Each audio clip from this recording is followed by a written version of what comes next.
तो आज हम बात करने वाले हैं डेयरडेविल के सीजन 1 के एपिसोड नंबर 1 के बारे में। तो एपिसोड की शुरुआत में हम एक इंसान को देख पाते हैं जो कि भागता हुआ बहुत लोगों की भीड़ में जाता है और उस भीड़ में एक बच्चे को घेरा हुआ था। दरअसल इस बच्चे का यहाँ पर एक केमिकल ट्रक के साथ बहुत बुरा एक्सीडेंट हो गया था। आगे हमें पता चलता है कि ये आदमी इस बच्चे का पिता है और इस बच्चे का नाम मैट है, जिसने की एक बूढ़े आदमी को बचाने के लिए उसे केमिकल ट्रक के सामने से धक्का दे दिया और उसी वजह से इसकी आंख में वो सारा केमिकल चला गया और अभी से थोड़ी ही देर में उस केमिकल की वजह से सब कुछ दिखाई देना बंद हो जाता है। अब यहाँ से सीन कट होकर बहुत साल आगे आता है जहाँ पर मैट अब बहुत ज्यादा ही बड़ा हो गया था, मतलब ये एक गबरू नौजवान। यहाँ पर हम मैट को एक चर्च में देख पाते हैं जहाँ पर ये फादर से बातें करते हुए इन्हें अपने पापा के बारे में बता रहा था, जो कि बहुत बड़े बॉक्सर थे और अगर उनके सामने उनसे ज्यादा ताकतवर ओपोनेंट आ जाता था तो वो उससे तब तक पिटते रहते थे जब तक कि वो थक ना जाए। और जैसे कि एक बार वो थक जाता था तो वो उसे बहुत बुरी तरह से मारना चालू करते थे। तो ये उनकी एक सबसे बड़ी बात थी कि वो किसी से भी नहीं डरा करते थे। मैट यहाँ पर बताता है कि वो बिल्कुल अपने फादर की तरह बनना चाहता है। यहाँ पर चर्च के फादर इससे पूछते हैं कि ऐसे क्या पाप हैं जिनकी तुम यहाँ पर माफी मांगने के लिए आए हुए हो। जवाब में मैट इन्हें बोलता है कि मैंने अभी तक तो कोई भी पाप नहीं करे, पर जल्द ही मैं बहुत सारे पापों को अंजाम देने वाला हूँ और मैं उन्हीं पापों की माफी यहाँ पर मांगने के लिए आया हुआ हूँ। अब आगे हम लोग देख पाते हैं कि कुछ लोग दो लड़कियों को किडनैप कर अपने साथ ले जाने की कोशिश कर रहे हैं और इन लोगों की बातों से हम लोग जान पाते हैं कि ये लोग लड़कियों को पकड़कर उनकी स्मगलिंग करते हैं। लेकिन इतने में ही यहाँ पर हमारा अंधा कानून यानी कि मैट एक टोपा पहनकर पहुंच जाता है जो कि इन लोगों को मारता पीटता हुआ इन लड़कियों को फ्री कर देता है। अब उन लड़कियों को फ्री करने के बाद भी मैट का गुस्सा शांत नहीं हुआ था और इसी वजह से ये गुस्से में अभी भी उन लोगों को मारे जा रहा था जो कि लड़कियों को किडनैप करने की कोशिश कर रहे थे। अब अगली सुबह हम लोग मैट को इसके घर में सोता हुआ देख पाते हैं कि तभी इसको फॉगी का कॉल आता है जो कि इसका बेस्ट फ्रेंड और साथ ही उसका पार्टनर था। पर फॉगी को मैट की शक्तियों के बारे में कुछ भी नहीं पता था। अब यहाँ पर मैट की हालत देखने के बाद हम लोग जान पाते हैं कि बेशक से उसने उस दिन अपनी आंखें खो दी हो, पर उस दिन के बाद से इसके पास बहुत ज्यादा ही अलग तरह की शक्तियां आ गई, जिसके बाद ये उन लोगों से भी ज्यादा खतरनाक हो गया जो लोग देख सकते हैं। अब आगे हम लोग फॉगी को देखते हैं जो कि मैट का कॉल कट करने के बाद एक पुलिस वाले से मिलता है। साथ ही ये इस पुलिस वाले को इसकी मॉम के लिए कुछ सामान देता है और इससे बोलता है कि अगर हमारे लायक तुम्हारे पास कोई केस आए तो हमें जरूर बताना। दरअसल मैट और फॉगी दोनों ही प्राइवेट वकील थे और इन दोनों ने डिसाइड करा था कि ये दोनों अपना एक प्राइवेट चैम्बर बनाएंगे। इसी वजह से ये लोग एक ऑफिस को देखने जाते हैं, पर वो जगह काफी ज्यादा गंदी थी। इसी वजह से फॉगी उस जगह को नहीं लेना चाहता था, पर क्योंकि मैट को वो जगह सही लग रही थी और साथ ही वो अफोर्डेबल भी थी तो इसी वजह से मैट उस जगह को ले लेता है। पर क्योंकि मैट इस जगह को लेने के बाद काफी ज्यादा खुश था तो इसी वजह से फॉगी अपनी खुशी के बारे में नहीं सोचता। अब आगे हम लोग एक औरत को देख पाते हैं जिसकी जब आंख खुलती है तो ये अपने सामने एक लाश को पाती है जिसका बहुत बेरहमी से कत्ल करा हुआ था और साथ ही इस लाश का सारा खून उस लड़की के हाथों में लगा हुआ था। अब ये सब देखने के बाद ये लड़की काफी ज्यादा डर जाती है और ये तुरंत ही पुलिस वालों को फोन मिला देती है। पर जैसे ही पुलिस यहाँ पर आती है तो वो इस लड़की को भी पकड़ लेते हैं। अब पुलिस जब इस लड़की को गिरफ्तार कर रही होती है तो ये लड़की चिल्ला चिल्ला कर मना करने लगती है कि मैंने ऐसा कुछ भी नहीं करा है। आगे हम लोग देख पाते हैं कि वो पुलिस वाला जिसकी फॉगी ने मदद करी थी वो फॉगी को इस केस के बारे में बता देता है। मैट और फॉगी तुरंत ही पुलिस स्टेशन में पहुंच जाते हैं ताकि वो उस लड़की से इस बारे में बात कर सकें। तब वो लड़की ने बताती है कि वो इन्हें अफोर्ड नहीं कर सकती क्योंकि इसके पास एक फूटी कौड़ी तक नहीं है। अब इस बात को जानने के बाद फॉगी तुरंत यहाँ से जाने लगता है, पर मैट किसी वजह से यहाँ पर रुक जाता है क्योंकि ये समझ गया था कि इस लड़की को जानबूझकर कोई फंसा रहा है। और अब क्योंकि मैट यहाँ पर रुक गया था तो वापस से फॉगी भी यहाँ पर रुक जाता है। तब मैट सबसे पहले उस लड़की का नाम पूछता है जिसका नाम कैरन पेज था। अब साथ ही मैट इससे उस वक्त की घटना के बारे में पूछने लगता है। अब कैरन इसे बताती है कि वो लड़का जो मरा उसका नाम डैनी था और वो इसके साथ इसके ऑफिस में वर्क करा करता था। और पिछली रात जब ये बार में डैनी के साथ ड्रिंक करने के लिए गई तो इसे एक ही पैक के बाद नींद आ गई और उसके बाद जब इसकी आंख खुली तो इसके सामने डैनी की लाश पड़ी हुई थी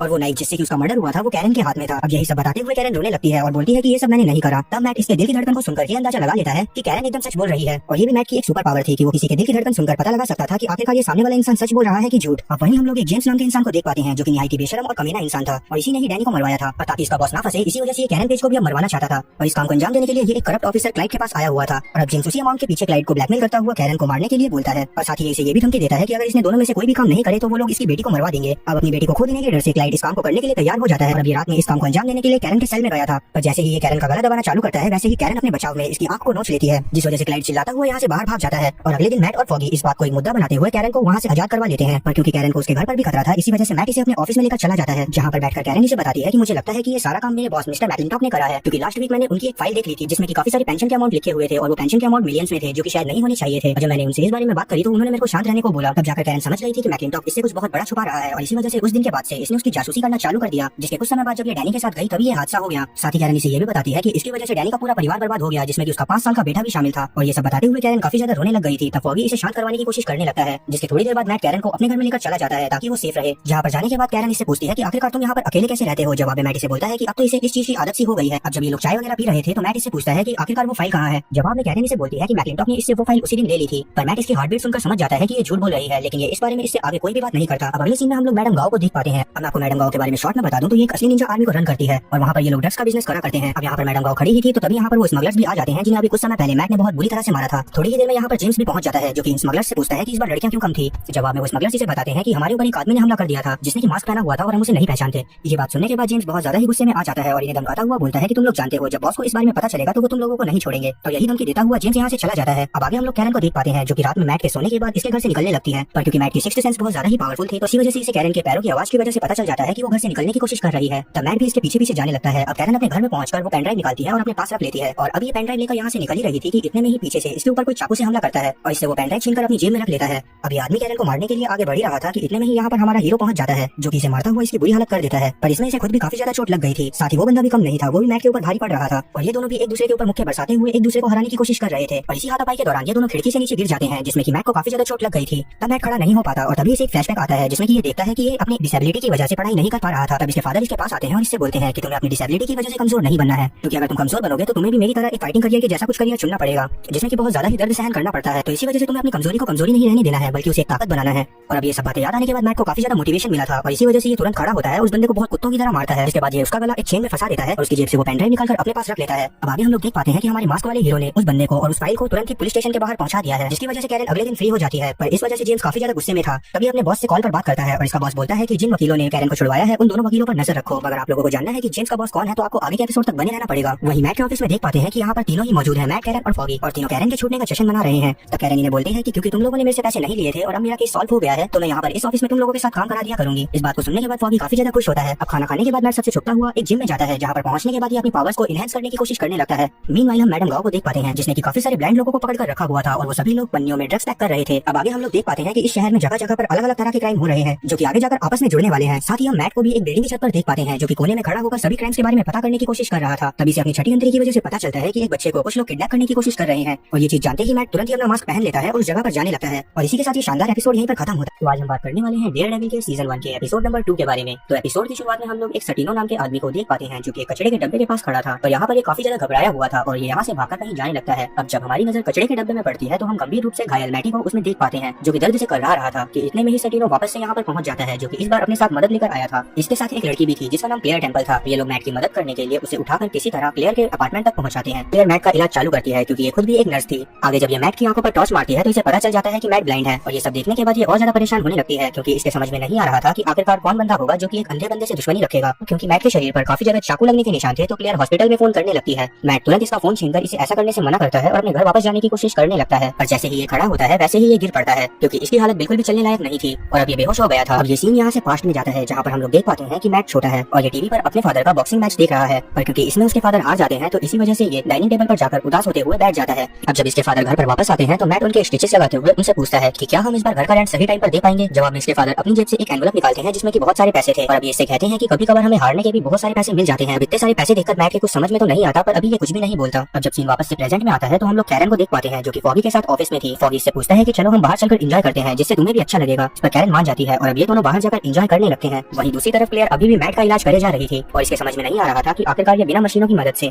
मैट की चोटों का अंदाजा कैसे लगाए। और यही बात ये मैट से भी बोलती है और साथ ही इससे ये भी पूछती है कि आखिरकार तुम्हारे इतने सारे घाव कैसे लगे। पर मैट इसे इस बारे में बोलने से और इस बारे में कुछ भी पूछने से मना कर देता है और कहता है कि प्लीज मुझे बस थोड़ी देर के लिए अकेला छोड़ दो। पहले तो क्लेयर ये करने के लिए नहीं मान रही होती, पर जब मैट काफी ज्यादा जिद करता है तो वो इस चीज के लिए मान जाती है। अब यहाँ से सीन वापस से पास्ट में जाता है, जहाँ पर हम लोग देख पाते हैं कि उस केमिकल एक्सीडेंट के बाद मैट काफी ज्यादा परेशान हो गया था और इसकी आंखों पर पट्टी बंधी हुई थी और इसे हॉस्पिटल में भर्ती करना पड़ा था। तब मैट काफी ज्यादा जोरों से चिल्लाता है, क्योंकि इसे कुछ भी दिखाई नहीं दे रहा था। पर क्योंकि इसकी छठी अंतरी एक्टिवेट हो गई थी तो बस इसे दूर दूर की काफी ज्यादा आवाजें आ रही थी। और यही सब सुनते हुए मैट काफी जोरों से चिल्लाने लगता है। तब जैक इसके पास आते हैं और इसे गले से लगा लेते हैं और यही सब सपने में देखते हुए मैट हकीकत में भी चिल्लाने लगता है। ये सब देखकर क्लेयर इसके पास आती है और इसे शांत करवाने की कोशिश करने लगती है। पर जब हालात इसके हाथ से निकलने लगते हैं तो क्लेयर इसे एक इंजेक्शन लगाती है, जिसके बाद मैट होश में आ जाता है। क्लेयर इससे वापस से पूछती है कि आखिरकार तुम कौन हो। अब क्योंकि मैट समझ गया था कि अब इसके पास कुछ भी चारा नहीं है तो इसे सच्चाई बतानी ही पड़ेगी। इस बार भी मैट कोई जवाब नहीं देना चाहता था, पर क्लेयर के बार बार पूछने की वजह से वो उसे बता देता है कि ये एक बच्चे को बचाने के लिए उसके पास जा रहा था, जिसके फादर को कुछ रशियन किडनैपर ने उस बच्चे के सामने ही मार दिया था ताकि वो उस बच्चे को पकड़कर उससे ड्रग सप्लाई करवा सकें। पर जैसे ही मैं उस जगह पर पहुंचा तो वहाँ पर कोई भी बच्चा नहीं था और वहाँ पर रशियंस मेरा इंतजार कर रहे थे, जिसके बाद उन्होंने मुझे बहुत बुरी तरह से मारा और मैं किसी तरह से अपनी जान बचाकर यहाँ पर आ पाया। इस बात को सुनने के बाद पहले तो क्लेयर को इसका भरोसा नहीं हो रहा होता है, पर तभी मैट को कुछ आवाजें आती हैं और ये बताता है कि यहाँ पर एक पुलिस ऑफिसर आने वाला है, जो कि अभी 3rd फ्लोर तक पहुंचा है। अब इस बात को सुनने के बाद क्लेयर पहले इस बात पर भरोसा नहीं करती, पर जब ये बाहर जाकर देखती है तो वहाँ पर सच में एक पुलिस ऑफिसर था और अब इसी वजह से इसे मैट की सभी बातों पर भरोसा हो जाता है। ये इससे बोलती है कि चलो ये बात तो सही है कि तुम बहुत दूर की चीजों को भी सुन सकते हो और तुम ब्लाइंड हो तो तुम लड़ कैसे सकते हो और तुम्हें बस पिटना ही आता है। इस बात को सुनने के बाद ये कहता है कि ये सब मैंने अपने फादर से सीखा है। अब यहाँ से सीन वापस से पास्ट में जाता है, जहाँ पर हम लोग देख पाते हैं कि मैट के पापा मैट के साथ बैठे हुए थे। तभी यहाँ पर 2 जने आते हैं और जैक को अपने साथ साइड में लेकर जाते हैं और इससे कहते हैं कि तुम्हें आज में होने वाले मैच में हारना होगा। पहले तो जैक इस चीज के लिए नहीं मान रहा होता। जब ये 2 लोग इससे कहते हैं कि अगर तुम हमारी बात नहीं मानोगे तो हम मैट को नुकसान पहुंचाएंगे, तो ये बात सुनने के बाद जैक इनकी बात मानने के लिए तैयार हो जाता है। अब जब सीन वापस से प्रेजेंट में आता है तो हम लोग क्लेयर को उसी पुलिस वाले से बात करते हुए देख पाते हैं, जो कि ऊपर आ रहा था। तब वो पुलिस वाले से कहता है कि क्या यहाँ पर कोई आदमी आया है। दरअसल यहाँ पर कुछ ही दूरी पे एक बहुत खतरनाक लड़ाई हुई थी और हमें इन्फॉर्मेशन मिली है कि वहाँ पर से भागकर एक आदमी यहाँ पर आ गया है। इस पर क्लेयर ऐसे प्रिटेंड करती है कि इसे कुछ भी ना पता हो, पर ये काफी ज्यादा घबरा गई थी। इसी वजह से उस पुलिस वाले को इसके ऊपर शक हो जाता है, लेकिन अभी ये कुछ भी नहीं बोलता और यहाँ से जाने लगता है। पर जब क्लेयर अंदर आती है तो मैट इसे सब बता देता है कि उस पुलिस वाले को तुम्हारे ऊपर भरोसा नहीं है, इसी वजह से अब जल्दी से हमें यहाँ से निकलना होगा। तब मैट बाहर आ जाता है और क्लेयर को भी बाहर बुला लेता है, क्योंकि मैट को उस पुलिस वाले को रोकना था। तो इसी वजह से ये एक फायर एक्सटिंग्विशर उठाकर उस पुलिस वाले के सर पर दे मारता है, जिस वजह से वो पुलिस वाला बेहोश हो जाता है। अब आगे हम लोग देखते हैं कि ये क्लेयर से बोलता है कि अब तुम्हें सटीनो की मदद से उस डिटेक्टिव को छत पर लेकर आना है। इस पर क्लेयर क्लियर इससे पूछते हैं कि आखिरकार हम उसे छत पर लेकर क्यों जाएं। जवाब में मैट उसे बोलता है कि ताकि उसकी चीखें कोई और ना सुन सके। ये बात क्लियर को थोड़ी डरावनी लगती है, पर ये अभी मैट को कुछ भी नहीं कहती। आगे हम लोग कैरन और फॉगी को एक बार में देख पाते हैं, जहाँ पर कैरन फॉगी को बताती है कि अच्छा हुआ जो तुम मुझे बाहर लेकर आ गए, क्योंकि घर पर बैठे बैठे मैं बहुत ज्यादा ही पैनिक करने लगती हूँ। मुझे अभी भी कारपेट पर डैनी का खून दिखता है, जिस वजह से मुझे रातों में नींद नहीं आती। और साथ ही ये उसे उस इंसिडेंट के बारे में भी बताती है कि जब ये अपने घर में पेन ड्राइव लेने गई थी तो वहाँ पर किसी काले मास्क वाले आदमी ने इसकी जान बचाई। इस बात को सुनने के बाद फॉगी से बोलता है कि बड़े बड़े शहरों में ऐसी छोटी छोटी बातें होती रहती हैं, तो इसी वजह से तुम्हें कुछ भी कर अपनी लाइफ को जीना नहीं छोड़ना चाहिए, तुम्हें हर एक मोमेंट को एंजॉय करना चाहिए। बात को सुनने के बाद कैरन थोड़ा हंसती है और इसके साथ एंजॉय करने में लग जाती है। वहीं हम लोग देख पाते हैं कि क्लियर से मैट पूछता है कि आखिरकार तुमने मेरी मदद क्यों करी, जबकि तुम मुझे जानते भी नहीं हो और शायद मैं एक क्रिमिनल भी हो सकता था। जवाब में क्लियर से बोलती है कि मैंने काफी सारे लोगों का इलाज करा है, इनको किसी काले मास्क पहने हुए आदमी ने मारा था, पर बाद में जब मुझे पता चला कि उस आदमी ने उन लोगों को ही मारा है जो कि क्रिमिनल है, तो मुझे ये जानकर काफी ज्यादा अच्छा लगा कि वो आदमी कुछ लोगों की जान बचाने के लिए कुछ बुरे लोगों को सजा दे रहा है। और मैं तुमसे बहुत पहले से मिलना चाहती थी और अब मुझे जब मौका मिला है तो मैं उसे कैसे गवाती। तब क्लियर से बोलती है कि मुझे समझ नहीं आता कि तुम्हारी इतनी ज्यादा चोटें लगती हैं पर तुम एक दिन का भी रेस्ट नहीं करते। इस पर मैट से बोलता है कि मेरा नाम मैथ्यू मर्डॉक है और मर्डॉक कभी भी हार नहीं मानते, वो अगर गिर भी जाते हैं तो तुरंत ही खड़े हो जाते हैं। अब यहाँ से सीन वापस से पास्ट में जाता है, जहाँ पर हम लोग देख पाते हैं कि जैक उसी मैच में जाने की तैयारी कर रहा है जिसमें कि वो हारने वाला है। तो यहाँ पर मैट इसे बार बार बोल रहा होता है कि हम मर्डॉक हैं और हमें कैसी भी परिस्थिति में दोबारा खड़े होना होता है, हम कभी भी हार नहीं मान सकते। बात सुनने के बाद जैक समझ जाता है कि मैथ्यू ने भी इनकी सारी बातें सुन ली थी कि वो इस मैच में हारने वाला है, और जैक ये भी जानता था कि अगर वो किसी भी मैच में हारता है तो मैथ्यू को काफी ज्यादा बुरा लगता है। तो इसी वजह से ये सोच लेता है कि आज के मैच में नहीं हारेगा, भले ही कुछ भी क्यों ना हो। इसी वजह से ये सबसे पहले पीसीओ पर जाकर अपने एक दोस्त को कॉल करता है और कहता है कि मेरे अकाउंट में जितने भी पैसे आए वो सभी पैसे मेरे बेटे के अकाउंट में ट्रांसफर कर देना। इसके बाद ये कॉल काटकर एक और बंदे को कॉल करता है और कहता है कि आज मैं एक बहुत बड़ा काम करने जा रहा हूँ और अगर उस काम में मुझे कुछ हो जाता है तो मेरे बेटे की जिम्मेदारी तुम्हें लेनी पड़ेगी। वो एक बहुत अच्छा लड़का है तो वो तुम्हें ज्यादा परेशान भी नहीं करेगा। इतना बोलने के बाद ये कॉल काट देता है और सीन वापस से प्रेजेंट में आता है, जहाँ पर हम लोग फॉगी और कैरन को देख पाते हैं जो कि साथ में काफी ज्यादा एंजॉय कर रहे थे और बातें करते हुए रोड पर चल रहे थे। दूसरी तरफ हम लोग देख पाते हैं कि अब वो डिटेक्टिव होश में आ गया था जिसे कि मैट ने बेहोश करा था। अब इसके होश में आते ही मैट इसके पास जाता है और कहता है कि मुझे पता है कि तुम उन्हीं लोगों के लिए काम करते हो, तो इसी वजह से मुझे शांति से बता दो कि तुमने उस बच्चे को कहाँ छुपा कर रखा हुआ है। इस पर पहले तो वो पुलिस वाले से कुछ भी नहीं बता रहा होता, पर बाद में जब इसे मैट मारना पीटना चालू करता है तो वो थोड़ा सा मुंह खोलता है, लेकिन वो अभी भी उस बच्चे की सही लोकेशन नहीं बता रहा था। ये सब देखने के बाद क्लियर यहाँ पर आती है जिसने खुद भी मास्क पहना हुआ था। अब ये मैट को ह्यूमन बॉडी का एक बहुत वीक पॉइंट बताती है और कहती है कि अगर तुम इस पुलिस वाले के वहाँ पर वार करोगे तो इसे बहुत ज्यादा दर्द होगा। बात सुनने के बाद पुलिस वाला काफी ज्यादा घबरा गया था और मैट उसके ऊपर हमला करने ही वाला था कि तभी ये पुलिस वाला इसे रोकते हुए कहता है कि ठीक है मैं उस जगह के बारे में बताने के लिए तैयार हूँ, लेकिन याद रखना कि उन लोगों के पास मेरे जैसे और भी काफी सारे जने हैं जो कि तुम लोगों की धजिया उड़ा देंगे। ये बात को सुनने के बाद मैट को काफी ज्यादा गुस्सा आती है और अब ये पुलिस वाले से उस बच्चे की लोकेशन का पता करने के बाद इसका कॉलर पकड़ लेता है। कहता है कि अगर तुम्हें वो लोग कभी मिले तो उनसे एक बार कह देना कि उनके जैसे कितने भी लोग क्यों ना हो, मैं उन सभी लोगों का वही हाल करूंगा जो मैं तुम्हारा करने जा रहा हूँ। इतना बोलने के बाद मैट उस पुलिस वाले को बिल्डिंग से नीचे डस्टबिन में फेंक देता है। ये सब देखकर क्लियर काफी ज्यादा डर गई थी क्योंकि इसे समझ में नहीं आ रहा था कि आखिरकार वो पुलिस वाला जिंदा है भी या नहीं।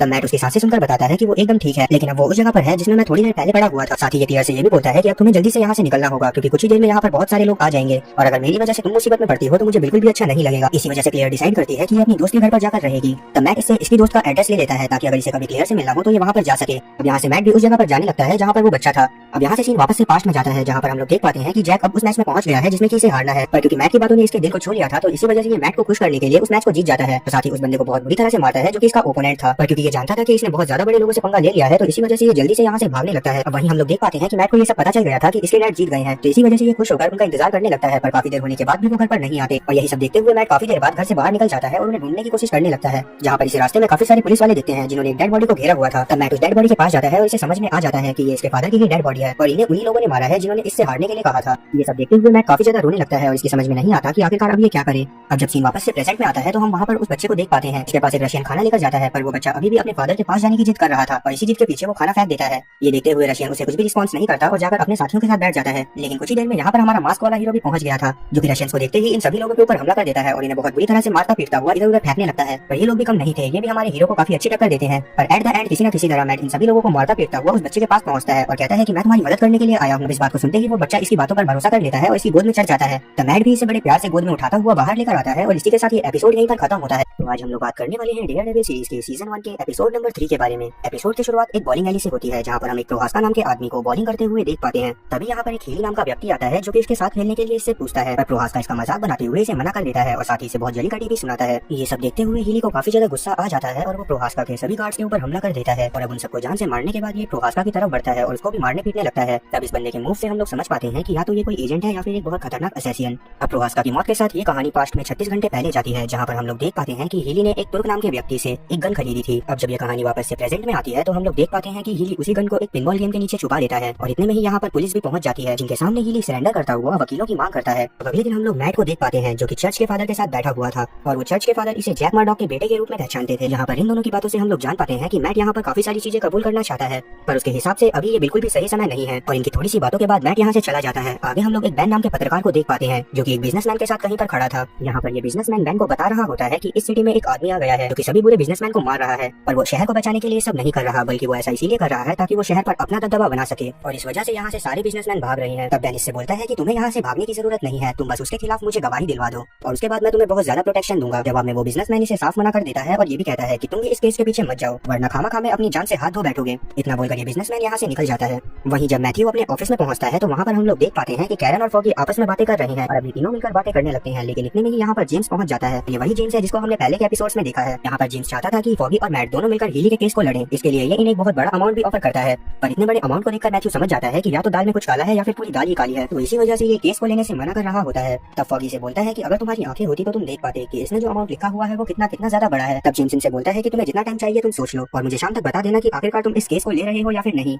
इतना बोलकर जेम्स यहाँ से चला जाता है। तब फॉगी मैट को कन्विंस करने लगता है कि वो इस केस को ले लेते हैं। तब मैट इससे बोलता है कि ठीक है, तुम एक बार हीली से जाकर बात करो और मैं अभी थोड़ी देर में वहाँ पर आ रहा हूँ, उसके बाद हम लोग डिसाइड करेंगे कि हमें इस केस को लेना है या फिर नहीं। इतना बोलकर मैट यहाँ से जेम्स के पीछे चला जाता है क्योंकि वो जानना चाहता था कि आखिरकार जेम्स यहाँ पर क्यों आया था। अब ये काफी देर तक जेम्स का पीछा करता है, पर जब एक बार जेम्स अपनी गाड़ी में जाकर बैठ जाता है तो मैट भी उसका पीछा करना छोड़ देता है और वहीं हम लोग फॉगी को देख पाते हैं जो कि हीली के पास आकर इससे बातें कर रहा था। तब फॉगी उससे पूछता है कि आखिरकार तुमने उन लोगों को क्यों मारा। जवाब में वो इसे बताता है कि मैंने ऐसा अपने सेल्फ डिफेंस के लिए करा, पर क्योंकि उसके बात करने के तरीके से फॉगी समझ गया था कि ये झूठ बोल रहा है तो इसी वजह से ये भी इस केस को लेने से मना कर देता है। यहाँ पर मैट पहुंच गया था जो कि इस केस को लेना चाहता था और अब क्योंकि मैट इस केस को लेना चाहता था तो फॉगी भी मना नहीं कर सकता था और अब ये दोनों मिलकर हीली से बातें करने लगते हैं। वहीं हम लोग बैन को देखते हैं जिसके कैबिन में इसका एडिटर आकर इससे पूछता है कि आखिरकार तुम किस चीज पर काम कर रहे हो। तब बैन इसे उस बंदे के बारे में बताता है जो कि इस सिटी पर अपना दबदबा बनाना चाहता है, लेकिन उस चीज के बारे में सुनकर एडिटर इसे बोलता है कि तुम्हें उस चीज पर काम नहीं करना क्योंकि मैं नहीं चाहता कि कल को वो बंदा यहाँ पर आकर कुछ गड़बड़ करे। तब बैन इसे काफी ज्यादा समझाने की कोशिश करता है पर एडिटर इसकी बात को ना मानता हुआ यहाँ से चला जाता है। दूसरी तरफ हम लोग फॉग और मैट को देख पाते हैं जो कि अभी भी उस बंदे से बात करे जा रहे थे। अब मैट हीली से जानना चाहता था कि आखिरकार ये ऐसा क्या काम करता है जो कि जेम्स की कंपनी इसे छुड़ाने के लिए लाखों डॉलर देने को तैयार है, पर हीली इस बारे में कुछ भी बात नहीं कर रहा होता। इसी वजह से मैट इसके ऊपर दबाव बनाने लगता है।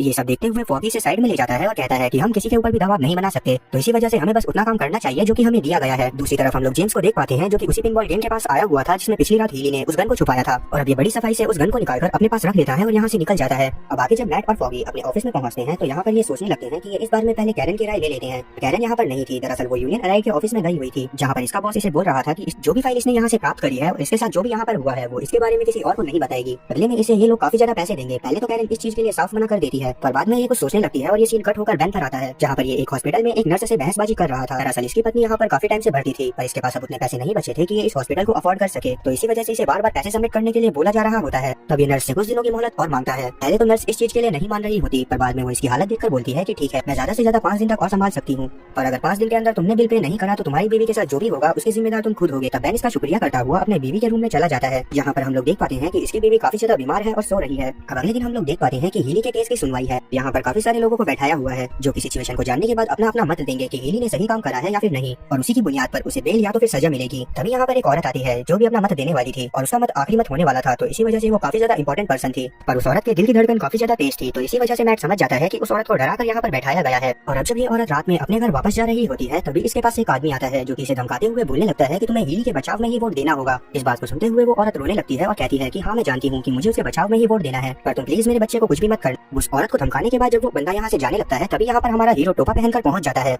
जो कि इस बंदे को मारता पीटता हुआ इससे पूछने लगता है कि आखिरकार तुम्हें किसने भेजा है। जवाब में वो बंदा बोलता है कि मैं नहीं जानता, मेरे अकाउंट में बस बहुत सारे पैसे आए थे और बोला गया था कि इस औरत को धमकाना है। और अगले दिन हम लोग देख पाते हैं कि मैट कोर्ट में अपील करता है कि उस सदस्य को बदल दिया जाए जो कि आखिरी मत देने वाला है। इस बात को जानने के बाद हमारा अंधा कानून यहाँ पर इस बंदे के हाथ पैर तोड़कर चला जाता है और अब इसकी अपील को कोर्ट में भी स्वीकार कर लिया जाता है, जिसके बाद ये एक बहुत शानदार स्पीच देता है और लोगों को लगने लगता है कि हीली सही है, तो इसी वजह से सभी लोग उसके पक्ष में ही वोट करते हैं और अब हीली को आजाद कर दिया जाता है। वहीं हम लोग जेम्स को देख पाते हैं जिसके साथ एक आदमी बैठा हुआ था जो कि विल्सन फिक्स नाम के आदमी से मिलना चाहता था, पर क्योंकि विल्सन बहुत ज्यादा बिजी पर्सन था तो इसी वजह से वो अभी उससे नहीं मिल सकता था। और इन दोनों की बातों से हम लोग ये भी जान पाते हैं कि जेम्स का बॉस ही विल्सन फिस्क है। वहीं हम लोग कैरन को देख पाते हैं जो कि डैनी की विधवा पत्नी से मिलने आई हुई थी, क्योंकि इसे अभी भी काफी ज्यादा दुख था कि इसकी वजह से डैनी की जान गई। वहाँ पर सबसे पहले ये उससे जाकर माफी मांगती है और उसे सब बताती है कि कैसे यूनियन एलाइड चाहता है कि वो उस एग्रीमेंट पर साइन कर दे, जिसके बाद वो फाइल कभी भी लीक नहीं होगी जो कि इसे वहाँ से मिली थी। तब डैनी की बीवी इसे बताती है कि मुझे भी सेम एग्रीमेंट उन लोगों ने दिया था और मैंने उस पर साइन कर दिए क्योंकि मैं नहीं चाहती थी कि आगे चलकर वो लोग मेरे बच्चों को भी कुछ करें। इस बात को सुनने के बाद कैरन कुछ सोचने लगती है और अभी ये सीधा यहाँ से बैंक के पास पहुंचती है और उससे कहती है कि मैं तुम्हें यूनियन एलाइड के बारे में सब कुछ बताऊंगी, पर बदले में तुम्हें उनके बारे में सब सच छापना होगा। होगा। इस पर बेन हाँ बोलता है और आगे हम लोग देख पाते हैं कि क्योंकि हीली को फ्री कर दिया था तो वो यहाँ से कहीं पर जाने लगता है कि तभी यहाँ पर हमारा अंधा कानून पहुंचकर इसकी बहुत बुरी तरह से धुलाई करता है। दरअसल मैट ने इसे फ्री करवाया ही था ताकि वो जान सके कि आखिरकार इसका बॉस कौन है, क्योंकि ये तो जान ही गया था कि हीली बहुत बेकार बंदा है, तो इसी वजह से ये इसको बहुत बुरी तरह से मारता पीटता हुआ इसके बॉस के बारे में इससे पूछने लगता है। अब यहाँ पर हमें एक बहुत बेहतरीन फाइट सीन देखने को मिलता है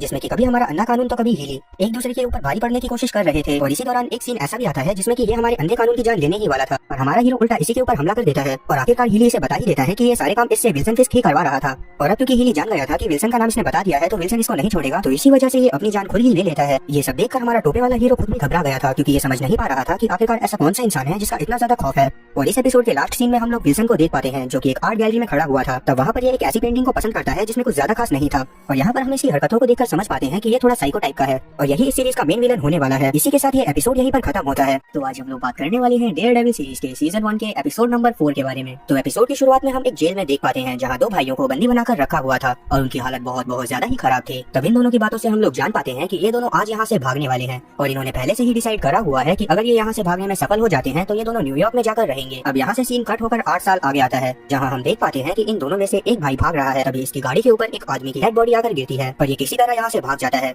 तब हम देख पाते हैं कि इनके घर में मैट अपनी सुपर कॉस्ट्यूम में घुस गया था क्योंकि ये वहाँ पर कुछ गलत काम कर रहे थे। अब अगले सीन में हम मैट को क्लियर के पास देखते हैं जहाँ पर क्लियर मैट के घर पर इसके टाँके लगाती हुई इससे बात कर रही थी। यहाँ पर ये इससे बोलती है कि शायद तुम्हें अपने लिए एक सुपर हीरो कॉस्ट्यूम बनवा लेना चाहिए ताकि इससे बॉडी पर ज्यादा निशान ना आए, पर क्योंकि मैट को लगता था कि उस चीज की वजह से इसकी स्पीड में कमी आएगी तो ये मना कर देता है। अब मैट इसे एक फोन देता हुआ कहता है कि अगली बार बिना बताए मत आना और आने से पहले मुझे एक बार कॉल कर लेना। अब जब ये यहाँ से जा रहा होता है तो ये इससे विल्सन फिस्क के बारे में पूछता है जिसके बारे में इसे पिछले एपिसोड में पता चला। क्लियर ने ये नाम पहली बार सुना था तो इसी वजह से इसे कुछ पता नहीं होता। अब अगले दिन हम उन दोनों भाइयों को देखते हैं जो कि जेम्स से बातें करते हुए इसे अपनी पिछली रात के बारे में सब बता रहे थे, पर जेम्स को इनसे कोई फर्क नहीं पड़ता कि पिछली रात इनके साथ क्या हुआ था और ये बस इनसे ये कहता है कि तुम्हें विल्सन के लिए ईमानदारी से काम करते रहना होगा। पर तब इनमें से एक भाई बोलता है कि वो काले मास्क वाला आदमी विल्सन को ही ढूंढ रहा था। इस पर जेम्स बोलता है कि तब तो तुम्हें उसे जल्दी से ढूंढना चाहिए, नहीं तो तुम जानते हो कि बॉस तुम्हारे साथ क्या क्या कर सकते हैं। ना बोलकर ये यहाँ से चला जाता है। अब इसके जाने के बाद ये दोनों भाई उस काले मास्क वाले आदमी को ढूंढने के लिए अपने दोस्त से मिलने का फैसला करते हैं। वहीं हम लोग कैरन को बैन के साथ एक रेस्टोरेंट में बातें करते हुए देख पाते हैं। इन लोगों की बातों से हम लोग जान पाते हैं कि कैरन इसे उस दिन के इंसिडेंट के बारे में बता रही थी जब काले मास्क पहने आदमी ने इसकी जान बचाई थी। बैन को ये एक कहानी लगती है, इसी वजह से ये आगे इसकी कहानी सुनने से मना कर देता है। अब आगे हम लोग देख पाते हैं कि वो रशियंस एक आदमी से मिलने गए हुए हैं और ये वही आदमी है जिसको अभी कुछ समय पहले के एपिसोड में मैट और क्लियर ने छत से नीचे फेंका था। ये बंदा उस दिन के बाद से कोमा में चला गया था, पर रशियंस के पास एक ऐसा इंजेक्शन था जिसकी मदद से ये कुछ ही देर में इसे होश में ला देते हैं। तब ये बंदा इन्हें क्लियर टेंपल का नाम बताता है और साथ ही ये भी बताता है कि शायद वो काले मास्क वाला आदमी भी वहीं पर ही मिलेगा। अब ये सब जानने के बाद ये रशियंस इसका शुक्रिया करते हुए यहाँ से चले जाते हैं और आगे के सीन में हम लोग विल्सन और जेम्स को आपस में बातें करते हुए देख पाते हैं जहाँ पर विल्सन काफी ज्यादा परेशान था क्योंकि इसका नाम अब बाहर आ गया था। अब ये जेम्स से बोलता है कि अगर वो रशियंस उसे काबू में नहीं कर सकते तो हमें जल्दी से जल्दी की कोई नया पैतरा अपनाना होगा। इतना बोलकर ये यहाँ से एक आर्ट गैलरी में चला जाता है जहाँ पर इसे वही औरत मिलती है जिसके सामने की इसने पहले की पेंटिंग खरीदी थी। साथ ही विल्सन वैनेसा का शुक्रिया करता हुआ इसके साथ डिनर पर चलने को भी पूछता है जहाँ पर कुछ लोग घुस गए थे और ये इसको अपने साथ किडनैप कर ले जाना चाहते थे। तब क्लियर मैट को कॉल करती है जो कि फॉगी के साथ था, पर वो रशियन सभी भी इसे किडनैप करने में लगे हुए थे। और अब जब मैट उसकी चीखों को सुनता है तो वो तुरंत भागता हुआ उसके घर की तरफ जाने लगता है, पर इसे वहाँ पर पहुंचने में काफी देर हो जाती है और वो रशियन अपनी गाड़ी में क्लियर को लेकर निकल जाते हैं। तब मैट उनका काफी देर तक पीछा करता रहता है, पर आखिरी में ये किसी ऐसी जगह पर पहुंच जाता है जहाँ पर पहले से ही बहुत ज्यादा शोर शराबा था। और क्योंकि हम लोग जानते हैं कि मैट देख नहीं सकता और वो गाड़ी की आवाज सुनकर उनका पीछा कर रहा था तो ये यहाँ पर कंसंट्रेट नहीं कर पाता और क्लियर के साथ साथ वो रशियंस भी इसके हाथ से निकल जाते हैं। और अब क्योंकि इस बात पर मैट को काफी ज्यादा गुस्सा आ रही थी तो वो तुरंत ही क्लियर के अपार्टमेंट में वापस से जाता है जहाँ पर इसे सटीनो मिलता है जो कि रो रहा था। और तब सटीनो इन्हें बताता है कि वो लोग पहले इसके पास ही आए थे और उन लोगों ने इसे बहुत मारा पीटा, जिसके बाद सटीनो ने ही उन्हें क्लियर की जानकारी दी थी। पर क्योंकि इस टाइम सटीनो की कोई ज्यादा बड़ी गलती नहीं थी तो मैट उसे सबसे पहले शांत करवाता है, इससे बाकी की जानकारी लेने लगता है। तब इसे पता चलता है कि वो गाड़ियां वैंसी कंपनी की थी। ये बात जानकर मैट काफी ज्यादा शॉक हो जाता है। अब सीन कैरन और बैन पर आता है जो कि एक नीलामी में बैठे हुए थे। अब बैन कैरन से छुपकर बात करते हुए इन्हें यूनियन एलाइड के कंप्यूटर पर बोली लगाने को कहता है। इस पर कैरन भी हाँ बोलती है और सीन विल्सन और वैनेसा पर आता है जो कि एक रेस्टोरेंट में बैठे थे। और इन दोनों की बातों से हम लोग समझ पाते हैं कि ये कहीं ना कहीं दोनों ही एक दूसरे को पसंद करने लगे हैं। दूसरी तरफ वो रशियन ब्रदर्स क्लियर को मारपीट कर मैट के बारे में जानने की कोशिश कर रहे थे, पर क्लियर इन्हें कुछ भी नहीं बताने वाली थी, तो इसीलिए ये बहुत देर तक इन भाइयों से मार खाती रहती है। तभी यहाँ की लाइट चली जाती है और क्लियर समझ जाती है कि यहाँ पर मैट पहुंच गया है। तो अब इसी वजह से ये हंसते हुए बोलने लगती है कि अब जाओ, जो भी तुम्हें जानना हो उससे खुद ही पूछ। कभी यहाँ पर हमारा अंधा कानून अपने टोपे वाली ड्रेस में पहुंचकर सभी लोगों को मारने पीटने लगता है, जो कि एक बहुत ज्यादा ही बेहतरीन फाइट सीन है। अब थोड़ी ही देर में ये यहाँ पर सभी लोगों को मार देता है और क्योंकि क्लियर ने इसके पीछे काफी ज्यादा मार खाई थी तो अब मैट इसे सबसे पहले हक करता है। और दूसरी तरफ हम लोग देख पाते हैं कि कैरन ने कंप्यूटर पर गोली लगाई थी तो वो उन्हें जीत जाती है। तब बैन और कैरन इसी बारे में बातें कर रहे होते हैं कि अब इन्हें उन कंप्यूटर में से फाइल्स कैसे निकालनी है और ताकि कैरन की जान को आगे कोई भी खतरा ना हो। तो बैन इसे बोलता है कि तुम उस एग्रीमेंट पर जाकर साइन कर दो। जवाब में कैरन मना करते हुए कहती है कि अगर वो ऐसा करेगी तो वो फाइल को लीक नहीं कर पाएगी। इस पर बैन बोलता है कि भूलो मत, अब मैं भी कंप्यूटर का 50% का मालिक हूँ और अगर तुम वो काम नहीं कर सकती तो मैं वो काम करूंगा।